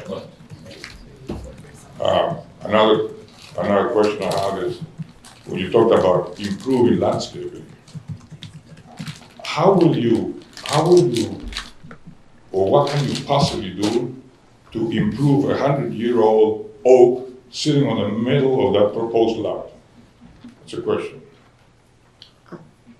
I'm sorry?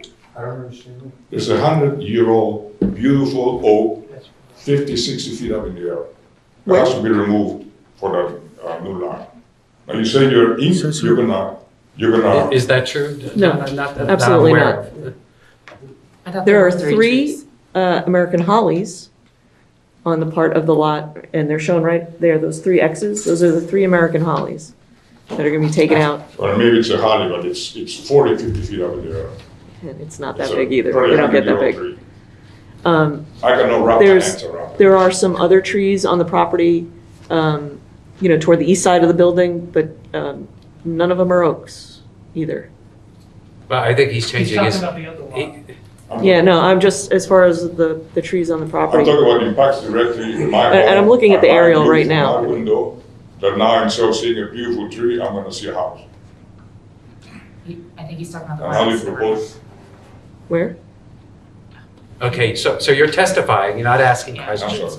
sorry. If you had a question, I would entertain it. Well, the question But was, how do you can make every comment you like at the end of the application, but Unless you have a specific question regarding his testimony for planning right now, then we can no longer entertain I do anymore. have another question that was discussed is, I keep hearing the word garbage cans. Are we using garbage cans and dumpsters as one and the same? No, there's no testimony with regard to dumpsters. Because right now, presently, it's a dumpster that you're in that. That's for the I'm construction. sorry. Take it back. I just keep hearing trash cans and I'm saying, what are you talking about? I believe the testimony was regarding trash cans, not dumpsters. Is there And- no? and- is and there Mr. no- Siegel is is there no going to- dumpsters on the property right now? Yes. Oh, look at that.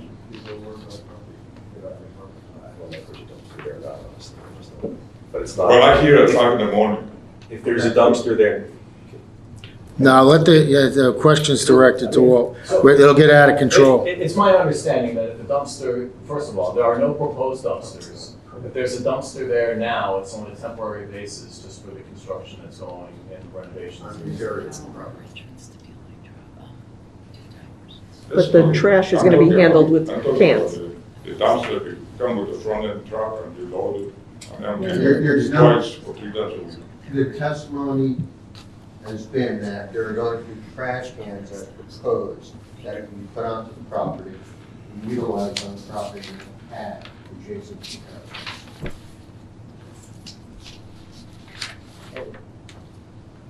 Do you have any further questions? Not this one, thank you so much. Thank you. Anybody from the public for Mr. Hopkins for his planning testimony? Can I ask a question about parking? They just talked We'll get back to parking when he puts his engineering hat back on.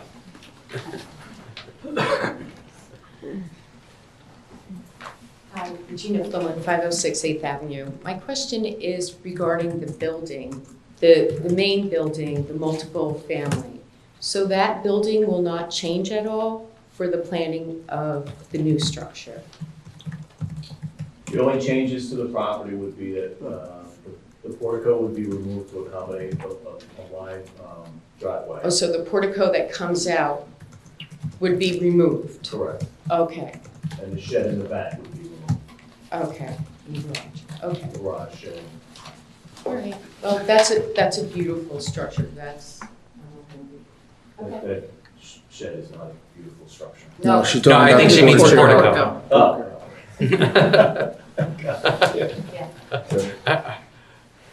Anyone else for Mr. Hopkins? Continue with the engineering now? Yes. Okay, Please let's do. go back to the engineering, go through engineering testimony. Okay, I think we stopped with the refuse pad, which was where I was discussing that we meet the ordinance requirements. It's approximately 20 feet deep by 6 feet wide, so it certainly has room to accommodate much more than 3. I think the gentleman requested 5 and 5, so it certainly could accommodate 10 total cans.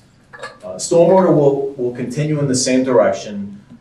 The parking lots will be directed out to 8th Avenue and Grand Avenue. We've done an analysis which is showing a reduction in the runoff in the post-developed phase.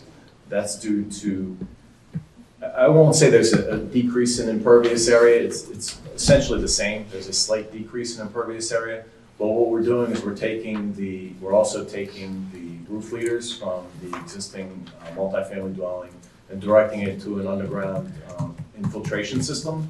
So the water from the roof of the building now will be directed underground and to percolate into the ground. Have you reviewed that, Jason? Well, I was just gonna ask, with, when you say there's a decrease in impervious, does that include full build-out of the single-family lot? No. So the single-family lot, we would suggest would be handled, I can provide testimony tonight, but would be reviewed by, as a plot plan, as a grading plan, meeting all stormwater management requirements. I would imagine that it would also have a roof leader system as well. So I think, I was thinking about that. You did call our office and you asked that question. I gave it a lot of thought because I think it's a logical suggestion. I'm having trouble with it because it's a subdivision. So we have to look at the lot as a whole rather than half and half. If there's an approach that gets you to the same end, I'd be open to it. But I think we need to handle the stormwater for both lots as part of the subdivision somehow. The other thing, correct me if I'm wrong, in your stormwater report. Wait, can I understand something first, Jason? As a subdivision, each property then would be considered unto itself, and the water would have to be from each structure stayed on that particular parcel of land? Well, or are you saying that one parcel of land would go to the other parcel of land? How does that work then? It's a little tricky. So as a subdivision, it would be the lot as a whole. Right now, they're not proposing anything on the single-family lot. So on one hand, you could say nothing is happening there, they don't have to do anything. The DEP is ahead of that when they wrote the stormwater regs, and they said if, like, let's say they do this now, and then in the future they develop a single-family lot. Right. If that puts them over a threshold, that new construction has to include the entire mother parcel. Wow. Say that again. I was suggesting a solution, and both of us Wait, say that. we heard gasps. A lot of gasps. I want to make sure we address the gasps. What I was saying is, when the DEP wrote those stormwater regs, it's the creeping situation, right? Yeah. So if you take this mother parcel and you develop a portion of it, and let's say for argument's sake you fall under a threshold. I don't think you have threshold issues here, but for argument's sake, you fall under a threshold, and then a few years down the road, you develop the parcel that you subdivided off and never developed on. If development of that puts you over the threshold cumulatively with the mother parcel, then the whole thing has to be handled as a major development, or whatever threshold you cross for stormwater. That's like the CAFRA. Sure, I would agree with 25 that. Certainly, it's Creeping not an subdivision. opinion, it's a fact. And there was no intent on our part to circumvent that. I can testify to you because the amount of vehicular, they actually go into vehicular surface, it has not been increased with what we're doing, that we would certainly be below all thresholds. If it's something that the board would like to see, there's certainly a lot of consideration that would have to go into the design of the home. But we could put a generic box with a generic driveway and design a stormwater management system that's compliant to demonstrate to the board that there would be no negative impact. So the way I see it, in accordance with Asbury's ordinance, you're going to be a minor development for stormwater management here. I don't see any way, even with full development of a single-family lot, that you would exceed and become a major development, which is a whole different ballgame. And correct me if I'm wrong on that, but I think you're going to be a minor development no matter what. So somehow, I appreciate what you're trying to do, and I would try to do the same thing, and I'd like to accommodate the same thing from an engineering perspective. Somehow we just have to address it.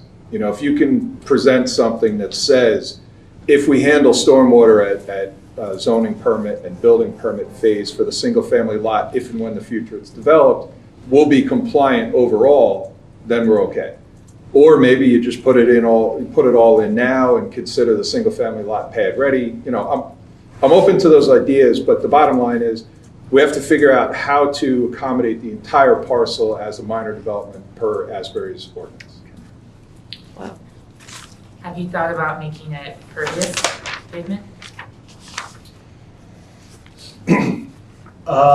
We have not yet. The permit, because we were able to keep the amount of impervious on this site, so we didn't, I don't want the board to think that we didn't contemplate the single-family residential. We did look at those thresholds as well.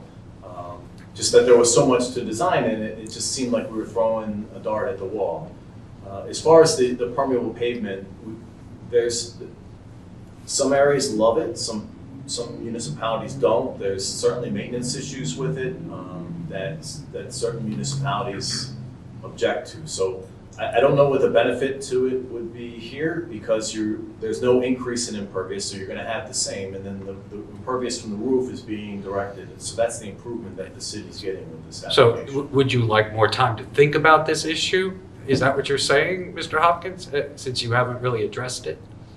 So which issue, the permeable pavement or the overall thresholds and the stormwater management? Meeting the requirements of a future development of the It's site. actually gonna be minor, I really don't think it's a huge issue. There's ordinance requirements for what you have to do with volumes and all that kind of Yeah. stuff. So if you want to keep them separate, I think that, I'm fine with that, but somehow the stormwater management report has to demonstrate how that's going to be accomplished. Yeah, I think we're better You off need a keeping remedy it now. separate, but we This don't is a have to. non-issue. Yeah, as a condition of approval, we can revise and update and enhance our stormwater management report to satisfy Mr. Fisher's office that this won't trigger a major subdivision, and we can somehow document the amount of storage and runoff that would have to be accommodated. Or you could put pervious pavement. No, the point is that they're probably fine now. I mean, they are for the proposed development. You know, the single-family lot needs to solve its own problem when they develop that lot. Jason's just asking them to prove it in the calculation now. Again, we'll submit. They're gonna be that. required to comply Yeah. to build the house. So Jason, in your opinion, since they are adding so much driveway, do you think pervious pavement would make a difference in stormwater runoff? It's one of the solutions that they have the option to use, sure. What would be another solution? Dry wells, I mean, there's a lot of, little rain gardens, there's all kinds of things they can do. The reason I'm saying we gotta figure out how to handle The them parking. separately is because they're asking to keep the single-family lot separate and let somebody else worry about it down the road. That's fine, that makes a lot of sense. But in theory, you could handle this whole project, both lots, on one lot. So if we're gonna do that, let's show it now, or if we're gonna separate it, let's figure out how we're gonna do that. Let's make sure that it's even, together that- somehow They it's gonna work accomplish the separately. same That end. triggers legal issues. Separately, No, oh yeah. no, When, if you start handling this on one lot, there has to be repair easements and all No, that, no, don't you? I'm just talking about water flow calculations. Oh, okay. Yeah, okay, not okay, actual, Right. yeah. okay. Yeah, no, I'm thinking, wait a minute, if there's a system on one lot, that the No. other one, No. No, we're just talking theoretics. Okay, okay. As long as you're updating those calcs, another thing that you should do, which I believe is kind of spelled out in the ordinance explicitly or subtly, do an analysis to the adjacent lots separately as opposed to the whole property. And because one of the things that's in the ordinance is don't increase flows to neighboring properties of record, I think is the formal term. So you just have to do an analysis to those properties to prove that we're not sending, even though we're reducing flow overall, we're not sending more water to a neighbor, which I know is an easy thing to do, but it's something that should be in there. Now, are you agreeable to doing all that? Yes. Thank you, Jason. Sure. Oh, excuse me, just asking, how large are the trees you're eliminating? You're eliminating 3 trees, right? Yes, I believe they are, so we just survey the circumference or the diameter. I believe they're 12 inches each. 15, 12, and 12. And that's in the south, west corner. Like holly for Are those the hollies in front? They're actually, yeah, they're not shown on the landscape plan, ironically. It's better shown on the existing conditions demolition plan, which is sheet 2. Okay, yeah, and it might be, a waste of time, but I was just thinking about the water absorption of trees, which a lot of times pulls water away from a house. And when you eliminate those trees, you eliminate the root system. And when you don't have the root system and it still rains, now where does that water go? But I have seen people who have eliminated trees and then looked around and found their basements flooded. So I'm just looking out for everybody else on that site. Yeah, so there's stormwater, the calculations that we do take into account the type of cover that the ground is, whether it's trees or grass or pavement. So that's taken into account when we do our calculations. Thank you.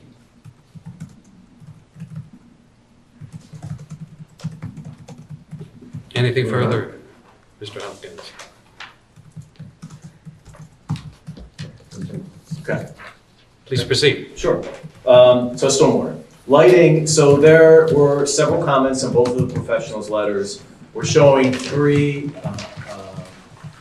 light poles to adequately light the site, which is another, we really haven't touched on, it's another improvement of the area. There's several issues that your professionals have with our selection of the lighting and the coverage. That's something that we can commit to, that we would address all of those. Is there any comments. lighting now there, Mr. Siegel? I don't think so. I think there's, on the telephone Maybe poles, on the there's like back. JCP&L Yeah. lights, but we don't have any specific downlighting on the, There's nothing in the parking lot or? I think there's one in the back corner. On the building. Yeah, On the there's a building, pole. on the building. I think there's one in between the corner in between the carriage house and the main house, the corner of the main house, closest to the carriage house, I should say. So basically though, it's kind of dark. It's not dark. I mean, it's adequate with the ambient lighting from the, I mean, it's a corner, you get a lot of lighting. I mean, it's not dark, but there's no specific existing light pole. There's 2 street lights on, there's a street light on 8th and Grand, then I think there's some spillage over from the high rises. Yeah, there's high rise, I was gonna say. Yeah, the there's high dealing rise. tower's behind it. Yeah. But this is certainly an improvement. Your professionals were not thrilled with my selection, our selection of fixtures. Gee, I'm so surprised. temperature. So they've given us very specific recommendations, and that we would address all of those. And no objections to those recommendations. Correct, and I think. So you have to be careful about the spillage onto other properties and. You would comply with the recommendations and requirements of CCH and Insight That's correct. for the lighting. Got it. And there's potential ordinance relief that could be triggered, but we would revise it so that there's no relief required. Okay. Just about to wrap up, all the existing utilities will continue to serve the site. The proposed single family would be underground. I was about to go into the single family line, but we kind of went over that, and we would suggest that be done at a later time, but certainly take into account the stormwater management and address it specifically in a revised stormwater management report.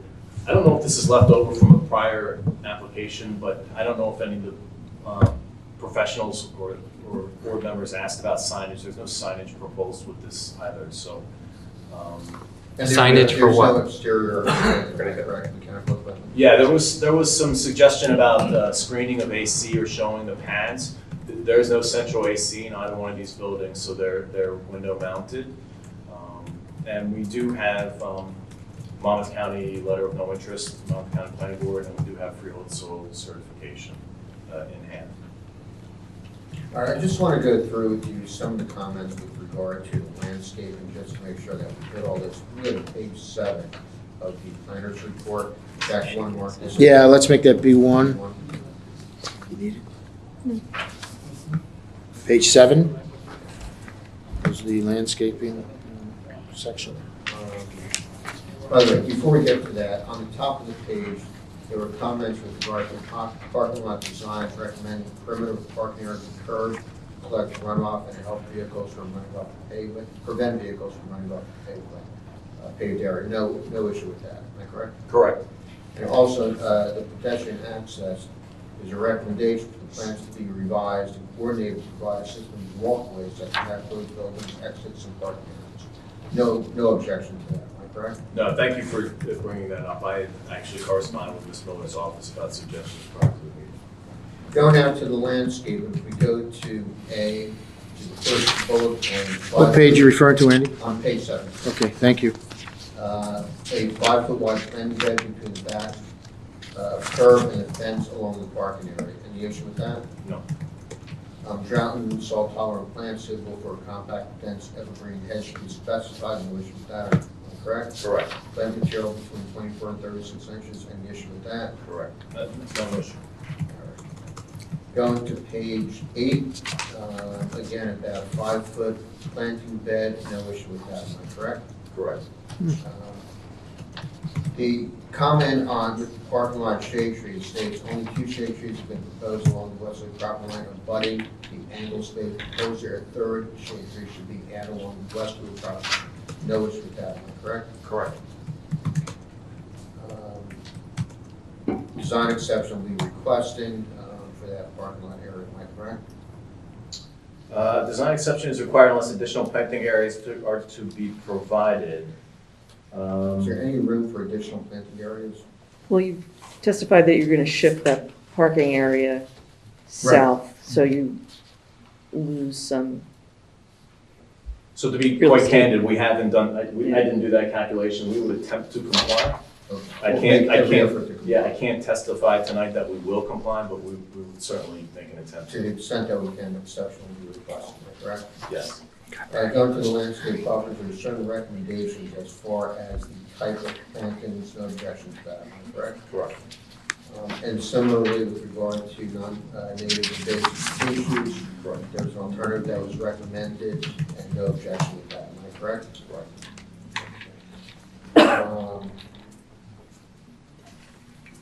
The 8th Avenue, there's a comment in G with regard to 8th Avenue. No objection to the use of the willow oak. Proposed fruit tree should be planted between the sidewalk and curb. Fine with that? Yeah, we would make that change. Okay. Grand Ave, there's a tree in poor condition, that they recommend be replaced rather than retained. And additional tree be the same type as the 2 existing trees, no objection to that. Can do that, correct. And the lighting we've gone through already, no objection with any of this, is that correct? That's correct. All right, that's all I have with regard to the planners report. If we can mark as B2, the inside report dated December 16 of 2021. Sure, we'll do that, and I'll have Irina take care of that when she comes back. All right, we'll go through some of this quickly. No issue with the site plan completeness review, page 2, 1 through 4. We'll comply with all that, am I correct? Comply wherever a waiver is recommended. Okay, 5 in easement, that's not applicable. There are no easements being requested, am I correct? That's correct. 6 no signage, am I correct? Correct. Stormwater plan we've already discussed, am I correct? That's correct. 8, the center lines, we can provide that, am I correct? We would request a waiver since there's no proposed Okay. roads.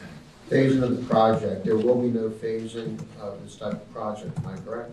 That's correct. We can add a note to it. Site maintenance, we're requesting a waiver on that, am I correct? Correct. Subdivision completeness, no issue with 11, tax likeness in the title block, we'll provide that. The newly created lot numbers, no issue with that, am I correct? Correct. Outbound firmware, no issue, and leaps and bounds, no issue with that, am I correct? Correct. Excuse me, Irina, please mark, Me too, I got it. okay, thank you. Way ahead. Yeah, you can tell she's a mom, she has ears behind walls and doors. Okay. Development review, 2-foot wide area, number 16, shall be indicated where the curb is proposed to be placed, replacement plan being no issue with that, am I correct? Correct. Radii for the proposed curb and pavement, no issue with that, am I correct? Correct. Architectural plans, this is a single-family house that's being proposed, we don't require that as part of the site plan, am I correct? Yes, that's correct. Refuse storage, 19 is gone through, am I correct? That's correct.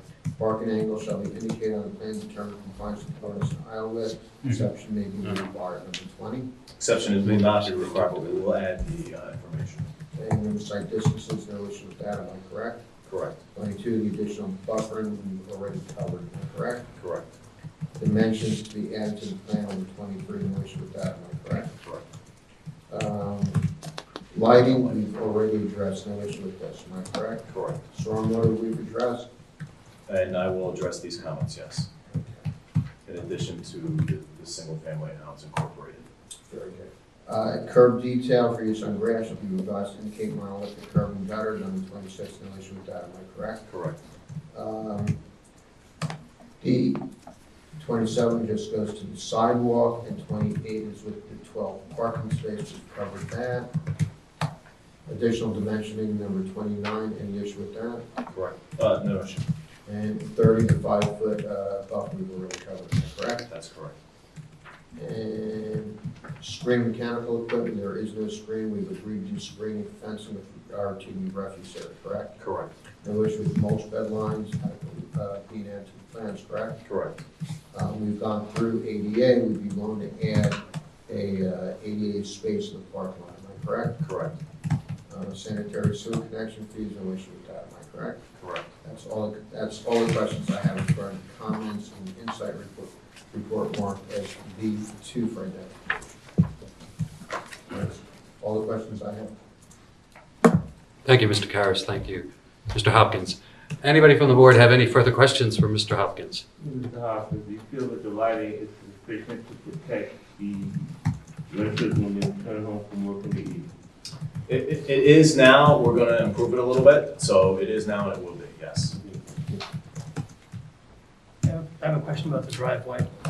The curb cut on Grant, is it possible to just do a single cut rather than the double and keep it all one way, so it's just a circular flow? Yes? Yeah, from an engineering standpoint, yes. And, yeah, Just as it would reduce No issue with that. taking parking spaces. And I had another question too about the holly trees. What's the reasoning for removing them? They're mature trees. They add to the neighborhood. I'm just curious. So those, what you don't see on the plan is the home that would go in there. So we're anticipating that it would be removed with the single family. Address the trees at the time of the application. Construct the home. Because that's, I guess, where their lot is.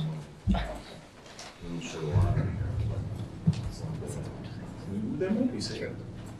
Where's the lot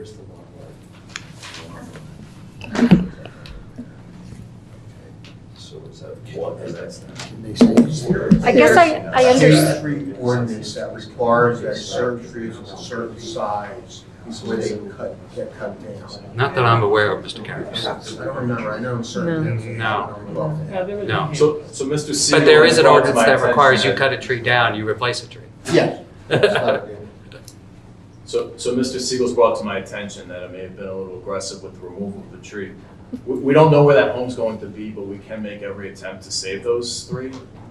Well, because your We lot. have So, to meander the driveway. Let me just offer. So part of the problem is, or one of the good things is, they're in the area between the property line and the front yard setback for the building. So the building wouldn't be in the way of the trees and vice versa.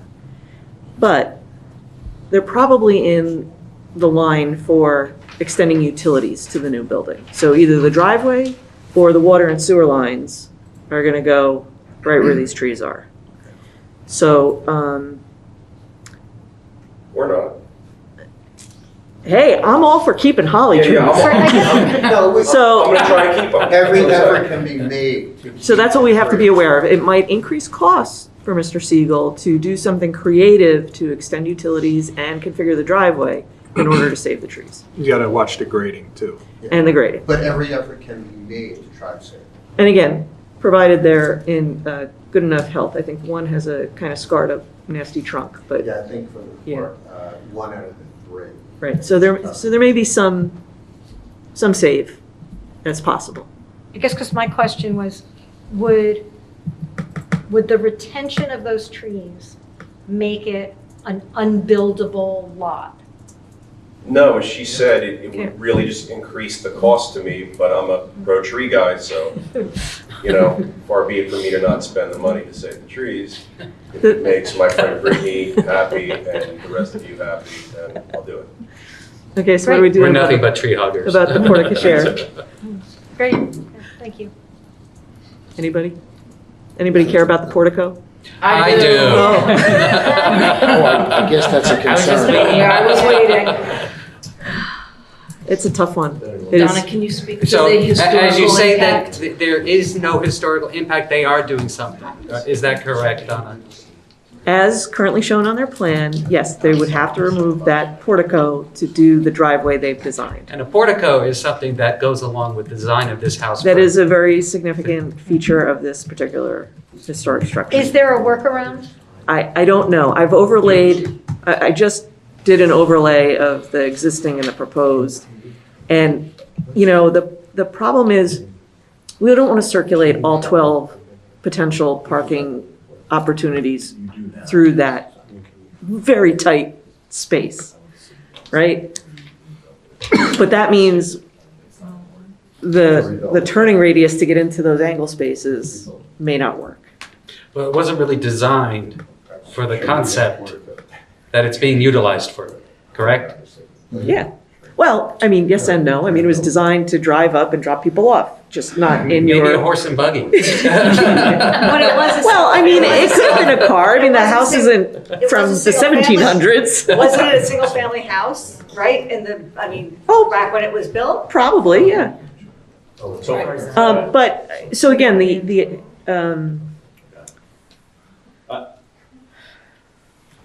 a tricky configuration. We considered, I don't think we're gonna be able to save it and really enhance the circulation. We considered rebuilding it, but I think the issue that we're gonna have is fire. So fire won't be able to get onto that site with that portico.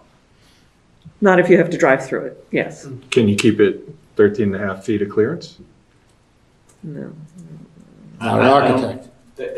Honestly, it's above my pay scale. It's an architectural issue. I don't think they have it, Jason. That was, we had talked about that. That's our concern, is that the fire department would object to it.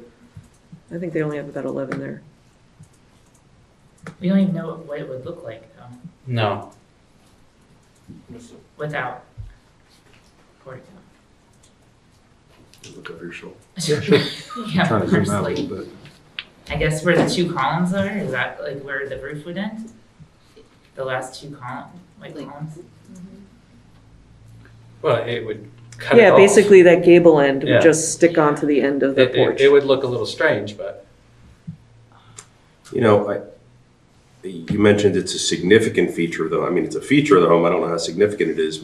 I believe that it was added on after the home was originally built. Oh, don't make me look it up. You know, it's got concrete footings. I mean, that's added on. Well, those columns may have been replaced over time. And the But that- concrete stanchion.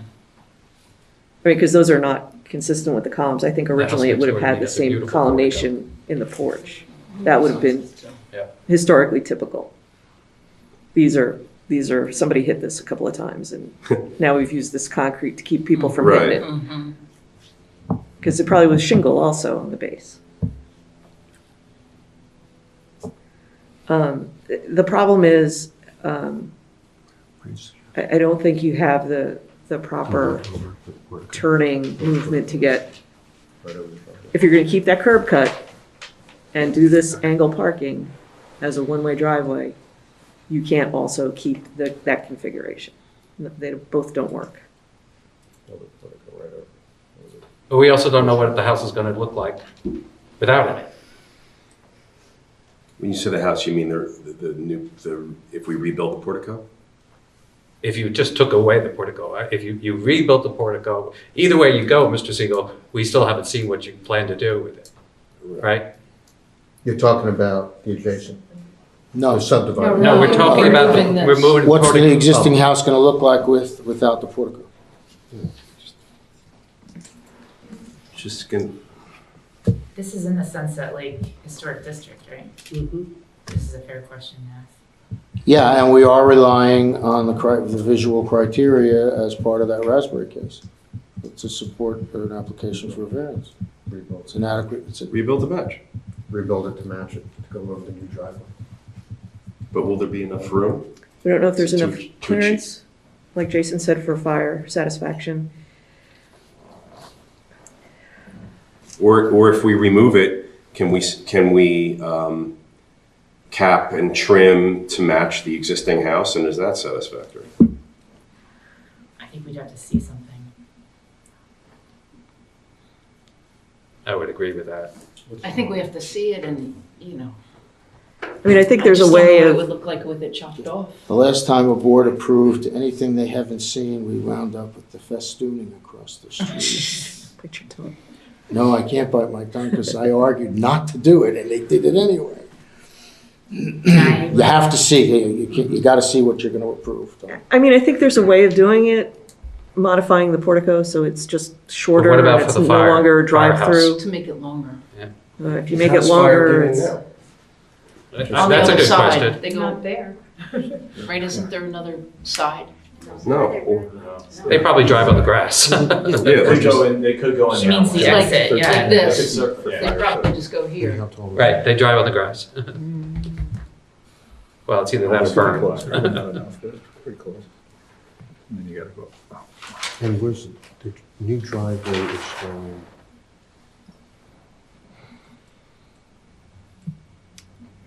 Pretty close. Closed, why did it close? Is this the existing portico right there? Yeah. So it's right on the. But this is not your bailiwick, correct, Mr. Hopkins? We would have to get an architectural view of this now. That portico? That, yeah, Can we it's keep- nothing that I can. No. I'm happy to other than keep No, conceptually, it's not- because It's gonna run into the new driveway. the footings are gonna be right there. You know what I mean? Well, let me ask you this. Can we Why can can't we you shift the foot? this over here? No, The driveway can't shift this way? you won't get into there. I have a What question. about if you shift the? Would an architect, a good architect be This way? able to take a look at this and possibly come up with over, solutions? Which is why I asked the Well, yeah, question. it's just what's gonna be satisfactory to the board, so. Maybe you're a good engineer, but not this one. No, I'm just I mean- saying, Peter said he'd be That's happy a to fact, keep it. too. We need to have an architect take a look at this, who can tell you their So options. there's two options. One is extend, rebuild and as an extension over the new driveway, so that it covers it. Yeah. And it But has the to height- satisfy a bunch the of height is things. still an issue, Well, is we it don't not? know. You know, somebody's gotta measure Just it be to sure. see if it could comply. Alternatively, Right now, you cut it goes back out here. so that it acts as Right, so just make an sure. elaborate end of the porch Or. instead of an actual crosswalk. And cars wouldn't therefore not pull under it. Right, it would just mean you could drop off and get Or up. keep the end. Yeah. No, but just move the footings. That's a good idea. Support it. I heard that's a good So idea. if you wanna see how I'm not both, sold on it. so if you wanna see how both look Yeah. and get a comfort level. I think it's best for them to come up with their own We concept. actually have, if we Maybe they take have. the existing footings, move them in a little bit, and you can keep the portico, just moving the footings. So it'd be shortening the portico? No, just, No. this portico would remain, just moving over So the there'd be footings. an overhang, Cantilever. You just gotta have the. and then the driveway 13 would go on the outside of it. Exactly. And so then a fire truck could get Can still get around, it. right? There's Gotta- plenty, there's room between But That that's could be not a gonna bicycle interfere with rack. the the two driveway. properties. Because your driveway's going You under. gotta Wait, I have don't 13 understand and a about half this. feet. But it's not going under, so your driveway This- is. It is. Now you have a parking space. Here, let me show you. This is gonna be hard. Here, let me do this. It's confusing. It's about to Actually, die. we should take a recess to, Mr. Chairman, Mr. Chairman, we should take a recess if there's gonna be this kind of. Yeah, I agree. quiet discussion, because the members of the public I'll have make a no motion idea to what take we're a doing. 10-minute recess. Second. Any opposed? All in favor? Aye. Recess. All right, it is 9:24 PM. Daniel Harris, Here. Brittany Ashman, Here. Jill Cutter, Here. Tim Foote, Here. Wendy Glassman, Here. Bonnie Knox, Here. John Scully, Here. and Christopher Avaloni. Here. Thank you, everyone is here. Thank you, Arena. Mr. Karas. If I may, what I'd like to do is carry this application. We're gonna work a little bit and try to design or redesign that portico a little bit so we can keep that portico. That will also give us the opportunity to come back with all the stormwater calculations for the board. So if we can carry it so we can try to work on that particular issue, I think we can come up with a solution for it. Sounds like a great idea. I think three of us have voiced that we would like it to be a one-way too. I was just gonna say, and So have it it's one one- way, Yes. exiting on Grand. Has to be. Okay. So if we can see that. Arena, when do we have an available date for everybody concerned? Sorry, I just had it on. No, they're coming back.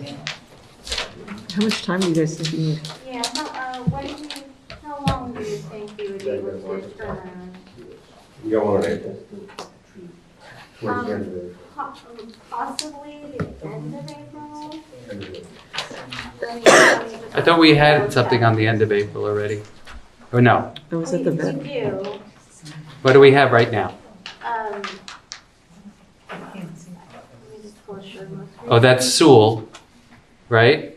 Um, Sewell is the end of April. Right. Is that Partners assessment? No, it's, Bernie. Bernie. Oh, that's Vern also. Yes, That's your file. Yeah, And, that's you. And then. All you. You got it, Mr. Karas. Yeah, that's it. That's all we have. So, I mean, you could definitely come out on April 26th. April 26th. Yeah, and it shouldn't take as long, so. I would expect not, but when I say that, it's the kiss of death. I know. April 25th. April 26th. All right, so I'll make a motion to carry, where are we? 503 8th Avenue to April 26, 2022, without further notice. I'll second. All right, I have a motion by Christopher Avalone You bet. and a second by Brittany Ashman. Daniel Harris, how do you? Yes. Thank you very much. Brittany, I'm sorry, hang on. Brittany Ashman, Yes. Bill Potter, Yes. Tim Slick, Yes. Wendy Glasson. Yes. Bonnie Knapp, Yep. John Scully, Yes. and Christopher Avalone. Yes, and of course, you agree to any Waive time any constraints time that we within may which- have. Yes. Thank you so much, Mr. Karas, Mr. Siegel. Members of the public, do you understand what's occurred? Any questions? The matter's been carried to another day? I'm sorry? No, you said any questions? No, about the continuation of the case. April 26th. Okay, 7 PM here. Please don't leave yet. Right. Oh, Mr. Scully has to be sworn in. Yes. He just has to sign the document, that's all. We don't need any fanfare, Oh, okay. and All right. it happens Wait, to be no, right no, here. doesn't he have to like slit his finger and then? Yes, yes, he's already done that by staying quiet the whole night. We have to make a little voodoo doll. Here we go. Good night, A lock of everyone. his Thank you hair. very much. Good night. Thank you. All right, so you don't need.